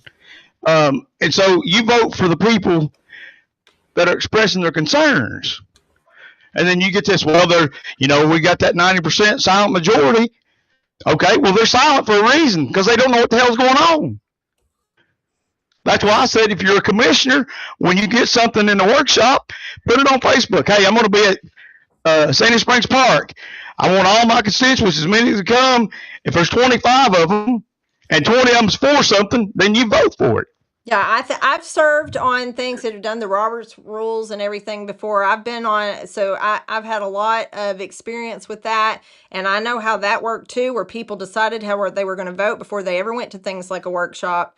They already decided, and they really hadn't thought it through. They need to have conversations. There needs to be some debating back and forth, because there's always going to be some other side to think about something. I might go home, go to sleep tonight and think about things that were said to me and be like, geez, they're really right about that. Is there, that it doesn't mean we're wishy-washy. We need to know where we stand. We need to speak up about it. But it's, you need to open your eyes and your mind and not just decide, well, I've already, made this decision, right or wrong. I have to stand by the decision I made and not budge, and I know how I'm going to vote when I go in. And it doesn't matter how the discussion goes in the workshop. We've all decided that we're going to be on the same page and make this pass. That's what I'm saying. When you get in there to the commission meeting and they say, we're going to do resolution 1012, we want Resolute Exposure, Felon and Friends, to be the best podcast in Blount County. and any discussion? Nope. Let's take a vote. Well, that tells you right there they already know what they're going to do. Yeah. It shouldn't be. There's no discussion on any of it. I mean, if you're making $1,000 a month and you listen, the money obviously is a lot, but my thing on that is, if you're not there more than 15 minutes and there's no discussion, and we're paying you $1,000 a month to sit there, at least discuss some of the things that are going on. Don't come in there like you've already know what your vote is. Hey, $1,000, that's the easiest $1,000 I ever made. Well, you go through all the resolutions, everything on the agenda in 15 or 20 minutes, and your ass is walking out of there going home or going to eat. It's been a while since they've been 15 or 20 minutes. So, well, but I'm just saying, yeah. And the only reason there's discussion is because the 10% of the people that are expressing their concerns. But then, like I said, those 10% up there expressing their concerns, and they're like, oh, well, what about the silent majority? Well, I guess they want it, so we're going to vote for it. Yeah, I mean, we spent $13 million one night in less than 4 hours. $13 million. Go ahead, Robert. I don't think this silent majority is silent because that's what they want. I think they're silent because they don't know what the hell is going on, like Alan said. That's what I'm saying. I don't know what to say. I talk to people all the time, and when I bring up local politics, they can't name you one person in any position. They can't tell you the last major thing that happened, and some of them even sit there and tell you they just don't give a shit. They ain't got time for it. You know what I mean? They don't think their voice is going to be heard, and all they know is they don't like the traffic, and that's it. And we don't like the traffic, and we raised. don't think it'll matter anyway. Yeah. Well, I mean, ask somebody, why did you vote for so and so? Well, because so and so told me to. Did you do any research? No, I just called so and so, and they told me this is who you need to vote for. Or they had a better sign, or their name was until they call and say, hey, what about this Alan Latham guy? That means, hey, I know Alan Latham. Hey, that's who I'd vote for. No. You see what I'm saying? Yeah. But that's the way it works. Or their last name put them at the top of the vote list, like their last name started with B, so they got voted. Yeah. Well, I mean, you get, there's 10% of the people vote for just because you're number one on the ballot. Mm-hmm. Yeah. Yep. That's true. That's you're number one. Hey, I don't know this guy. I didn't call anybody. Bam. Let's vote for Alan Latham. I'm getting those votes because I'm number one on the ballot. What, Jason? There are statistics about that. The first person on the list, and then the person sitting in the seat already. There's two statistics for those two seats. Well, my last name starts with, it's a W, but it's hyphenated. And I'm like, well, if D would have helped me because it's Williams Deck, I would have changed it to Farrah Deck. But it didn't matter because both of my opponents started with a B. So it didn't matter, Well, So if you voted for Matt Snow and you only spelled it M-A-T-T, he didn't get that vote. You had to spell it Matthew. Yeah. I did pay attention to that, by the way. Yeah. Hey, on a good note, though, Farrah, I appreciate you letting us come out there and hanging out and doing that little get together. Yeah, thank you. Yeah, thank you. That was fun. It was really good time. Did I get to go to that one? You were there, Alan. You were there. Yeah. So there's. I just make sure, man. I've slept since then. I didn't even speak about what I was really riled up today about. Well, go ahead, we're here. I mean, you got 30 minutes. We got a letter. We got a letter about everybody who has a beer license. Even if they applied and were approved for their beer license 10 years ago or 12 years ago, are going to have to reapply. I'm looking to figure out why we're having and when they have to reapply, that means that the landlord also has to notarize and sign that they agree with it. They looking to make. Does that go through the clerk's office? I don't know yet. I don't send the letter to you. Is that a state thing or a It's a county city, thing? Maryville City. Oh, but you're not in a city though. My business that sells alcohol is in the city. Oh, okay. Not the wedding venue. And our landlord doesn't want alcohol in the building anymore. Oh. It sounds like a little part of a wing of gentrification. They're wanting their more elite club down there.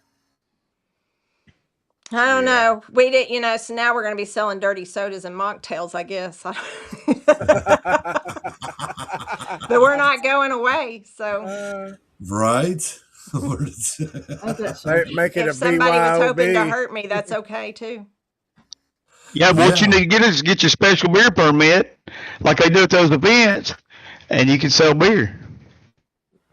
I'm going to look into every avenue I can, but I do. I am a person of faith, and I do believe that there's a reason for everything. So if it doesn't work out the way I was planning, just like the commission, it'll work out another way, the way it's supposed to. Right. But No, I'll be creative in the meantime. Yeah, that's a cool little place because we asked again if we could do it. I'm not going to say the date yet, and you said that we could, and we'll get together and wrap up the details for sure. But come back together. Hopefully, it's a little bigger this time than last time. And I think last time was bad, just to be honest. That was pretty first good. time. Yeah, I thought you had a good turnout. Yeah, so we filled up that little corner of the place. It was fun. Yeah, it was really a good fun. turnout. Somebody needs to teach your wives quit hitting me with cue sticks. Maybe you need to get out of the way. I was out of the way. Is that William Goins, that big mouth kept running his yap? I couldn't get out of the way. Oh no! You know he's in the chat. He's going to say something. You know that. Scruffy dogs, McScruff. What he's been calling him instead of Scrappy Dog, Scrappy Chihuahua. Yeah. I call him McScruff. Oh man! So let's see what else is there. We've discussed all that. I was trying to think of. You got anything, Robert? I know Kevin's put out a bunch of stuff lately. He has. We can take a look at that. Hang on. Well, when he put that deal on the block, block, ready to go or what? Who? Farrah? Me? Farrah, are you good or yeah? Whatever. when he did the article on Flock yesterday, it wasn't shortly after that the Knox County mayor put a kibosh on their contract. I mean, like he put that out, and about 15 minutes later, I was watching the news, and bam, they said that they didn't have a active contract with him, and basically they went behind everybody's back to set all that up. Yeah, this letter he wrote. So he put a squash on it quick. How they signed a contract with Flock for an amount of money that flew under the radar. It was just low enough that they didn't have to be no accountability or any checks on it to make sure everything was going right. That they used that to fly under the radar. Well, they got that. Farrah was saying just a minute ago about there's absolutely a need for discussion there, and I'm in agreement with it. And I had a little incident with a Flock camera the other day. I was headed south on 411. I had my fishing rod with me, and so I stepped off in the woods and did some fishing. And then I came up through the woods down the way a little bit and came out of the woods, and there was a Flock camera. Now, if I'd have caught an 8-pound bass right there, everybody had known what I was fishing with. Yep. They would have. Tournament fishers went on you, son. Okay, I tell you what, that might be the fight to get those things squashed for us too. That's it. Piss off some of them tournament fishermen and their fishing hole. Hey, I'm telling you right now, their secret spot, their secret bait, boy.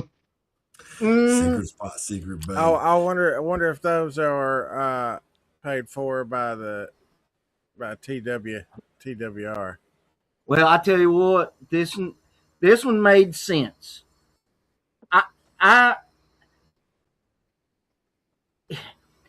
There again, he don't want to say it. For the Constitution, I'm not for them. But where this one was located at, I'll tell you exactly where it's at. Is right there on 411, where they do the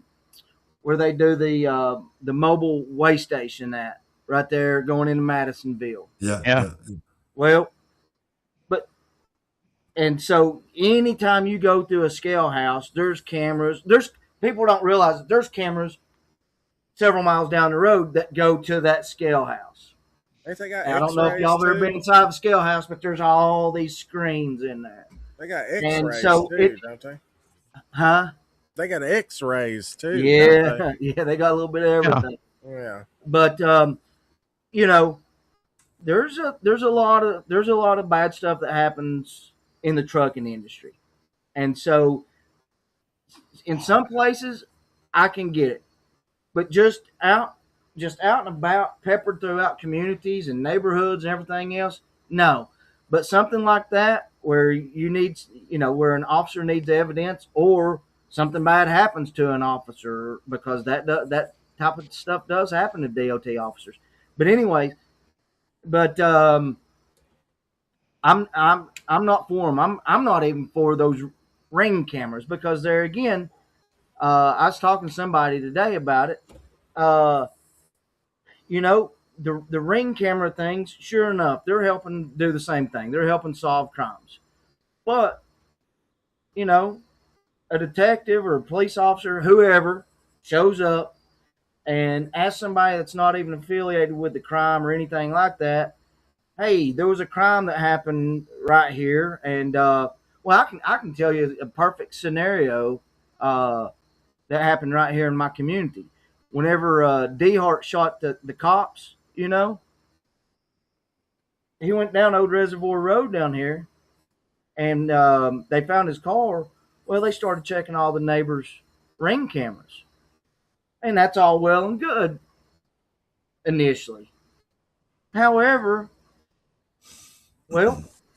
they checked their cameras, but didn't present any warrants.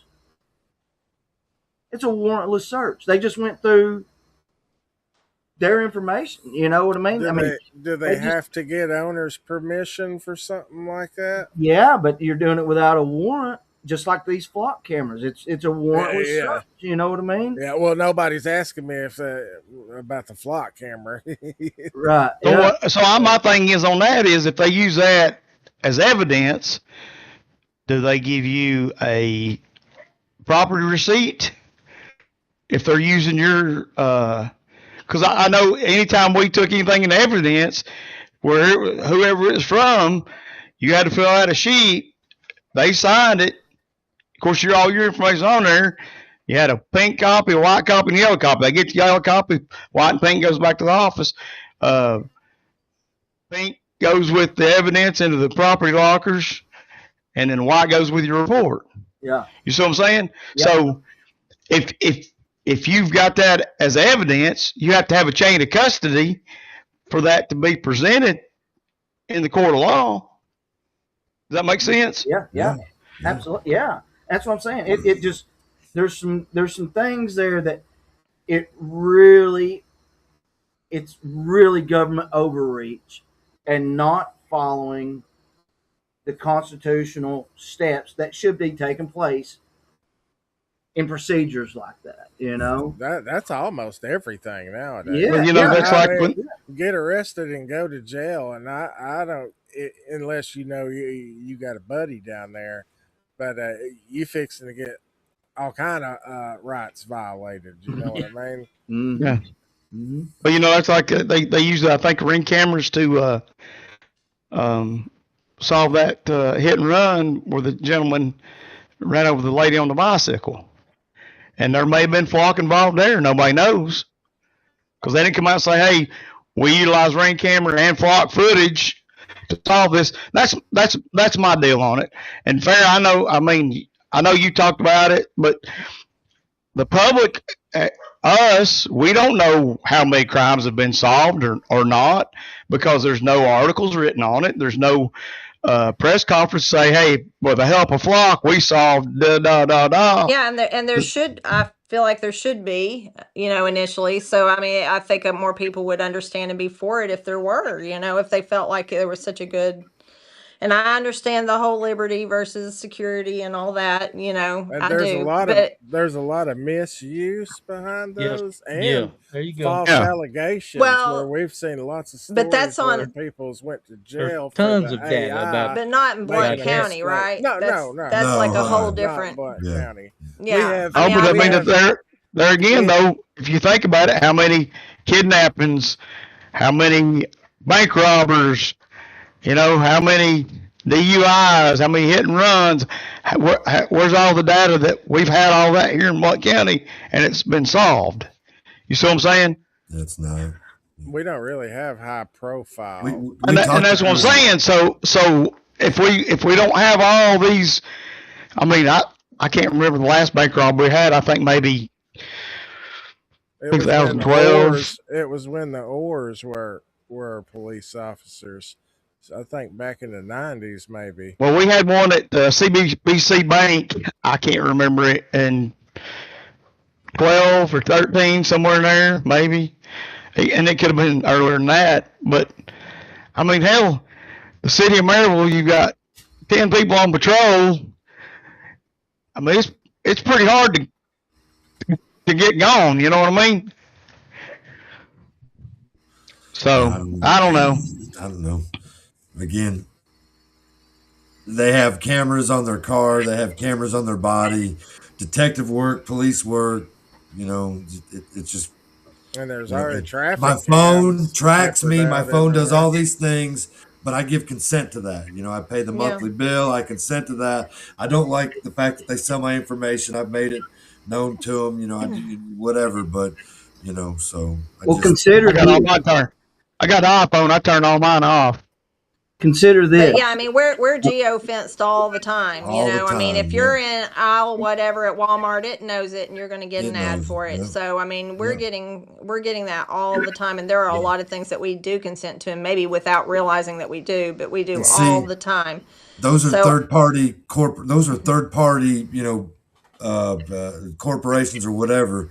Mm-hmm. That shouldn't be allowed to do that. You know what I mean? No, I agree with that. 100%. Yeah. I think it's a problem that it's being used for marketing so much and with such fine print that a lot of people don't realize it, or they can't use what they need to without consenting to that. But when it comes to public roads, I just feel a little differently on a public road. Yeah. Well, so for example, we can take a picture in public of public places. So if you're standing on the sidewalk at the sheriff's department, you take a picture of the road, in the hospital parking lot. If there's a fight going on up there, or people are kissing, or just whatever, it's part of that. That's all considered, public. You know what I mean? So I get that. There is a gray area there. You know what I mean? Yeah. But you're not doing it there every day. While we're speaking of consent. Yeah. Consider this, compounded with flock cameras and ring cameras and everything else. Surveillance, period. Right. Some of y'all may remember, and this pierced my spine when this happened, and this was years ago. I can't remember how many years ago. The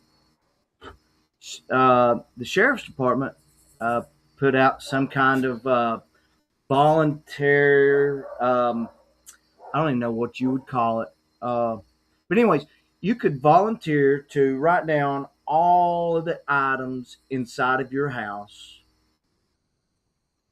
And you can Google it and turn it into the police department. That way, if something ever happened, your items are accounted for.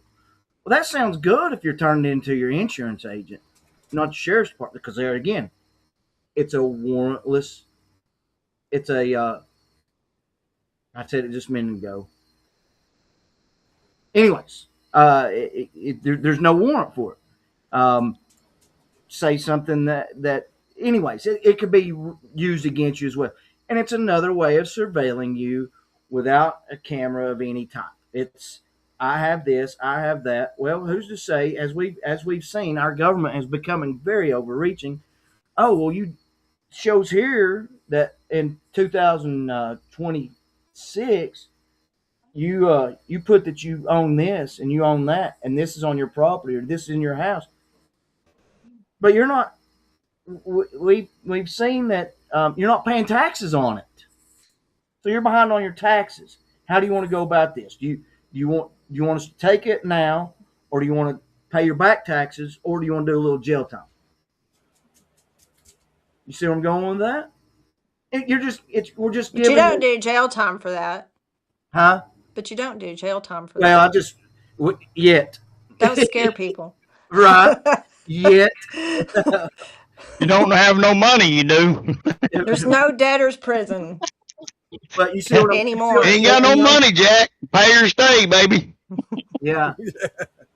But it's on Thursdays. It's just giving up more information and more information and more information. And it's that foot in the door approach, that creeping effect that like, hold up, get back. It's still the land of the free, is my whole take on that ultimately. Yeah. You got to keep a tight rein on it if it is going, Absolutely. And have people of moral and ethic values. But it seems like we filled this whole, how long we been on here? 2 hours? 151. Yeah. I got one more thing I wanted to bring up real quick before we got off For here. me to know and you to find out. Bing bong. Yeah. Are we good with the flock cameras? Because it'll probably be on next week too, the whole flock. Because until it goes away, it's what's topic of discussion nationwide right now. It's just hot and heavy here in Blount County too, Yeah. I think before we go off that, Glenn Jacobs was on, I guess, WVLT News, or he did an interview somewhere and said that they deemed flock cameras unconstitutional in 2018. It went to the Supreme Court. So I don't recall exactly what he said, but it's on Facebook. If I can find it, I'll send it to you all. Okay. And that's one of the biggest reasons he's like, hey, he nixed it. So there's a few counties that are doing that. They're talking kibosh about on it. Yeah, put the Right. kibosh on it. Yeah. The last thing I want to talk about was the rally for I don't know exactly what they're calling it now. It's the protest for the Springbrook event with the drag queen show and all that. How do you feel about that, Farrah? Oh Lord.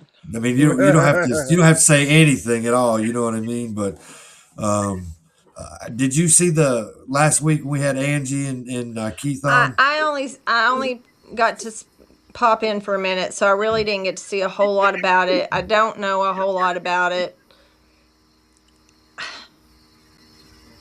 I've got 2 children who are young adult children who are on the very opposite side of things that I am on. Right. So I never even thought about that. That's why I said if you don't want to say anything, it's hard. I mean, I'm on the conservative side of things. Right. Yeah.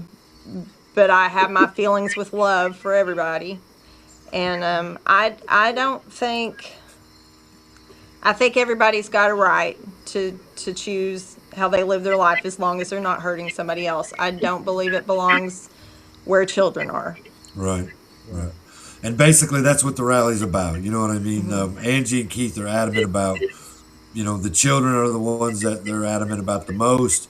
If they wanted to do it at another venue somewhere else or a private venue that they own or something like that would be a different story. But the fact it's out there in the park, Springbrook Park, out in the middle of Alcoa, but anyway, I wanted to make sure that I at least got it out there again to let people know that. I think it's hard. I don't think this is all, I think there are people, I'm sure there are people with not good intentions, but I think there's just some kind of cry for acceptance and freedom on their own end of things to where it's going in a direction that is not the best for the community simply because they don't. I think it's got to be it's not an easy life because they're fighting for something that, the average person doesn't understand, and that can become mockery. I don't like, I have a transgender friend, and that person refers to herself as, she was not a biologically born female.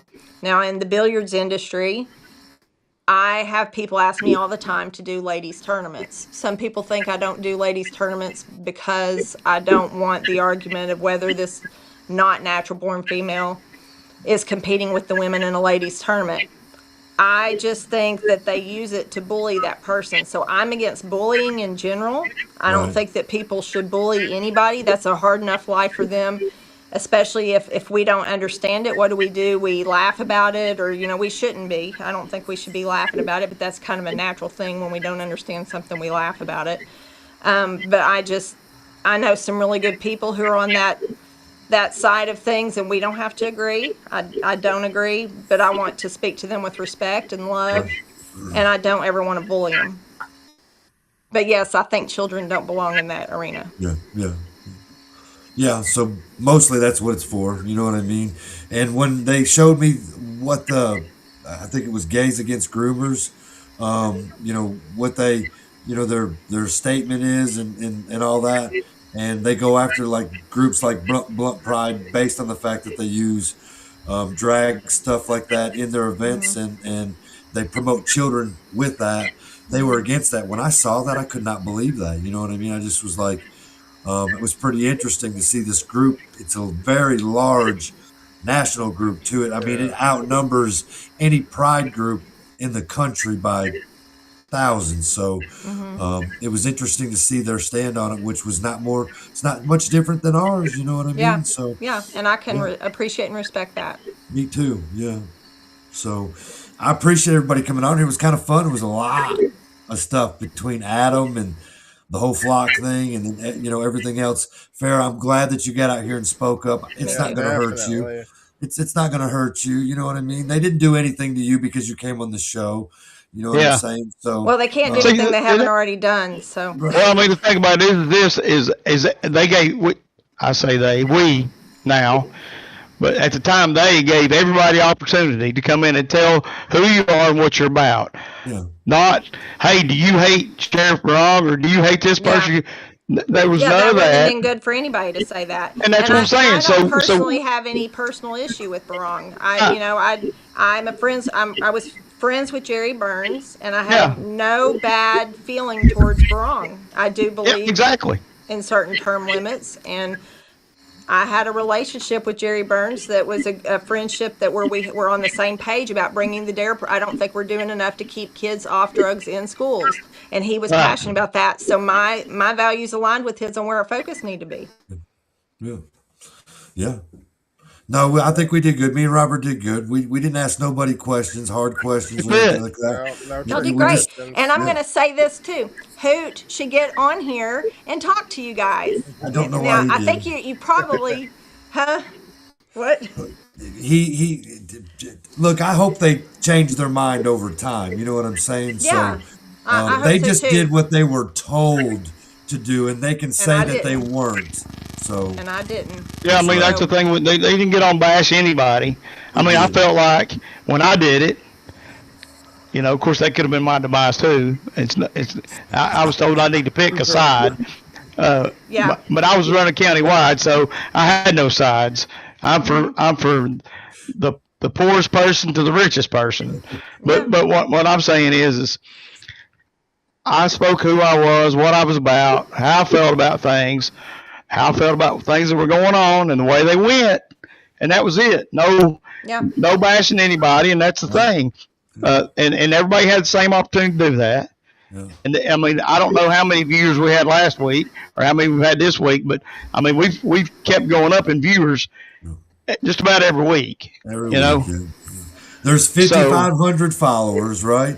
We average anywhere from 30 to 40 live on the shows, and by the time I close everything out and go back and look, I send the pictures to Robert and Jason and them.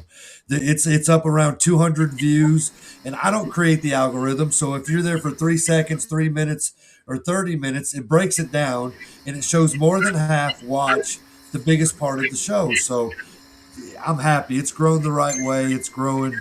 You know, I think the community likes it for the most part. I think we got into it at the right time. And then as it grows, like, again, I want to have Farrah on because I wanted to talk about her, not just the billiards, but her wedding venue and everything that goes on with that. Would like to get a few people. Alan's business, you know, the same thing. You know what I mean? You're not just make it so much a political thing all the time. There's this show for that, you know, but have another show where we can bring people from the community. Woody runs a race car. He's had a business. The man has done many things in his life. You know what I mean? He's a story all by himself. And, you know, we don't always agree on Barong or flock cameras, but I love the dude, and he's more than welcome to come on here and say and get involved in the things that we do. You know what I mean? And so I think that catches more people than anything. You know, the fact that we've had what's it, Anna Gibson from Louisville. She's a bulldog over there. Yes, sir. That city council, they do not like it when she walks through the door over there. And then you got Heather Pagan. Accountability. Yep, with the flock. Now we got the Ewings involved. You know what I mean? We have a good core of people, and we don't really talk a whole lot of trash. We have fun with things, but maybe every once in a while, but that's what makes it fun. You know what I'm saying? So, well, I mean, look how big the view is. You've got people of different perspectives, so it's good to have people from different perspectives on your show. I think it will continue to grow if you will have some people with some different opinions. So just the way the commissioner should be. We should have some different opinions discussing these things. So Melissa Marinville on there, she's a diehard Democrat. We love her. What she's doing for Protect the Children and all the studies and, her education when it comes to the dark web and all that stuff like that. She was great. Very passionate about that. Jeff Coggin is an independent. We don't see eye to eye on a lot of things, but a lot of things we do. You know what I mean? But so we've been, as far as diversity, I love that. Look, I reached out to Blount Pride via email, through Facebook and all that, gave them an opportunity to come on to talk about that because Steve Wildsmith said that if I wanted to be a true journalist type of thing, maybe I should do that. And they already know what your stand is, but I did that, they have the opportunity and I posted it on that, we had 15,000 views on that post. If any one of them that was, that believes in what they're doing, PM me, we'll talk about it. We'll bring you on the show. You know what I'm saying? I really appreciate this is the thing about it. You give. Is we don't hate them. Right. We hate what they're trying to do. They don't like how I word it. That's their problem. When I said men in dresses, that was the problem. But that is a fact. They are men in dresses. So, I mean, if it hurts, I don't know what to say. And no, Frankie, not Barong forever. He's going to die someday. So. Or retire or get voted out or something. I don't know. So, I just have trouble saying they. That's the one thing I like. If somebody's transitioned and they want to be a she, I'll call that person a she. I have trouble saying they because I'm a grammar Nazi. I can't do it. What? They're not more than one person.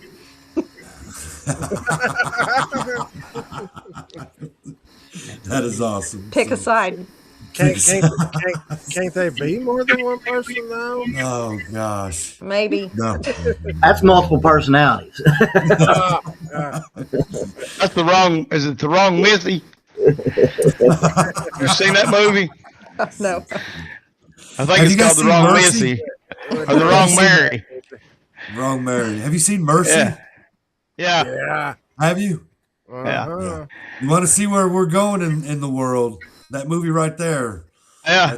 Minority Report's another good one. That's another one, Minority Report. Where they're trying to solve crime before it happens.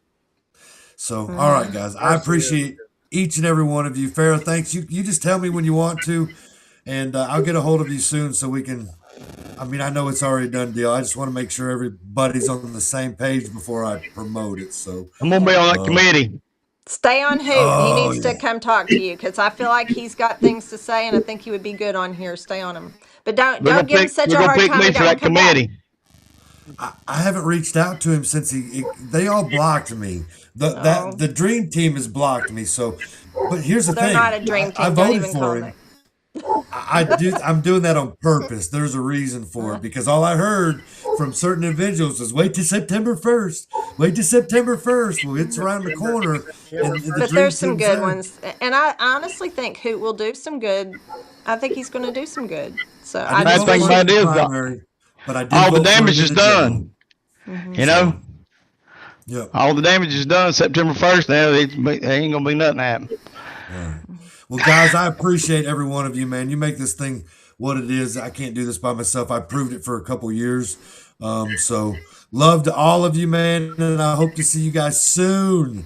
Farrah, thank you. Thank you. Have a great night, guys.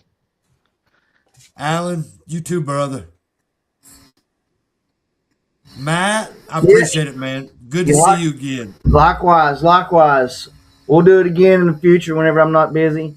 Yes, sir. Because I can do it, So, and there's going to be some interesting stuff come out in the future, as y'all know. Y'all know some of the stuff that's going on. But there's also true, brother. some more that's going to be coming out. So see you later, brother. We'll meet again. Yes, y'all Later, be safe. Thank y'all so much. Thank y'all for what you do for Blount County. Thank you, Jason. It was good to hear your voice, brother. I didn't say nothing. But you started out, where you had the hair on and you was muted and couldn't figure it out. But instead of getting mad, you persisted and you won, man. That's what it's all about. You beat that microphone into submission. They thought your laptop had herpes. It didn't. It didn't. All right, brother. I'll talk to you soon. All right. See y'all. See you, man. And Rob, we'll be on tomorrow. We got Jeff Cogcoggin tomorrow and Steve Hall at 8:00. So nice. We'll do a candid conversation, and we'll go from there, man. So appreciate you, Robert. Appreciate you, man. We'll see you tomorrow. Yes, sir. All right, guys. Love the show. Love the talk tonight. Everything went pretty good. Lots of views, lots of comments. Thanks for everybody that participates, supports, whatever. It's good on Farrah to come out and talk about some things that's bothered her. She got off her chest. She was involved in all the things that we've been discussing, and she was right there in the middle of it all. And so, it's just confirmation. But anyway, y'all have a blessed evening. We're going to listen to a little bit of People on the Porch. I saw Danny Elson in there, Daryl G. Monday, Frankie Woody, as always, Scrappy Dog, Kim Tipton. Kim was in there a lot. She said a lot.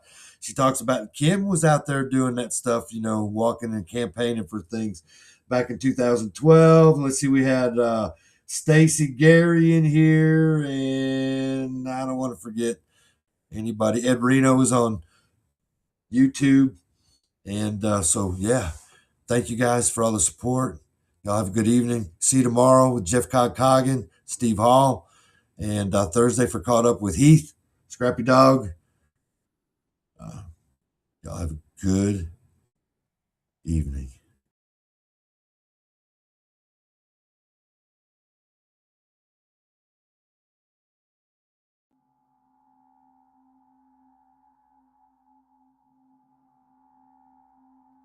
Resolute Exposure is a social media platform.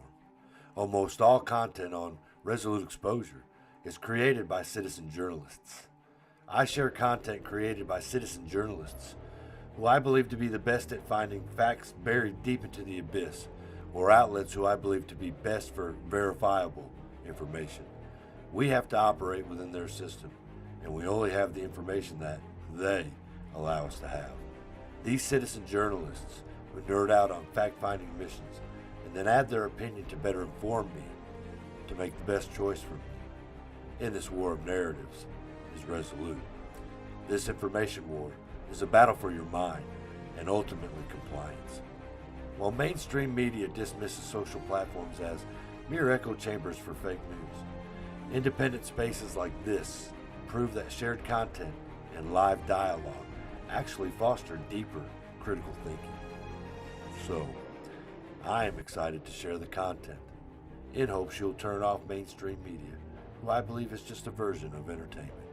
So again, welcome to Resolute Exposure.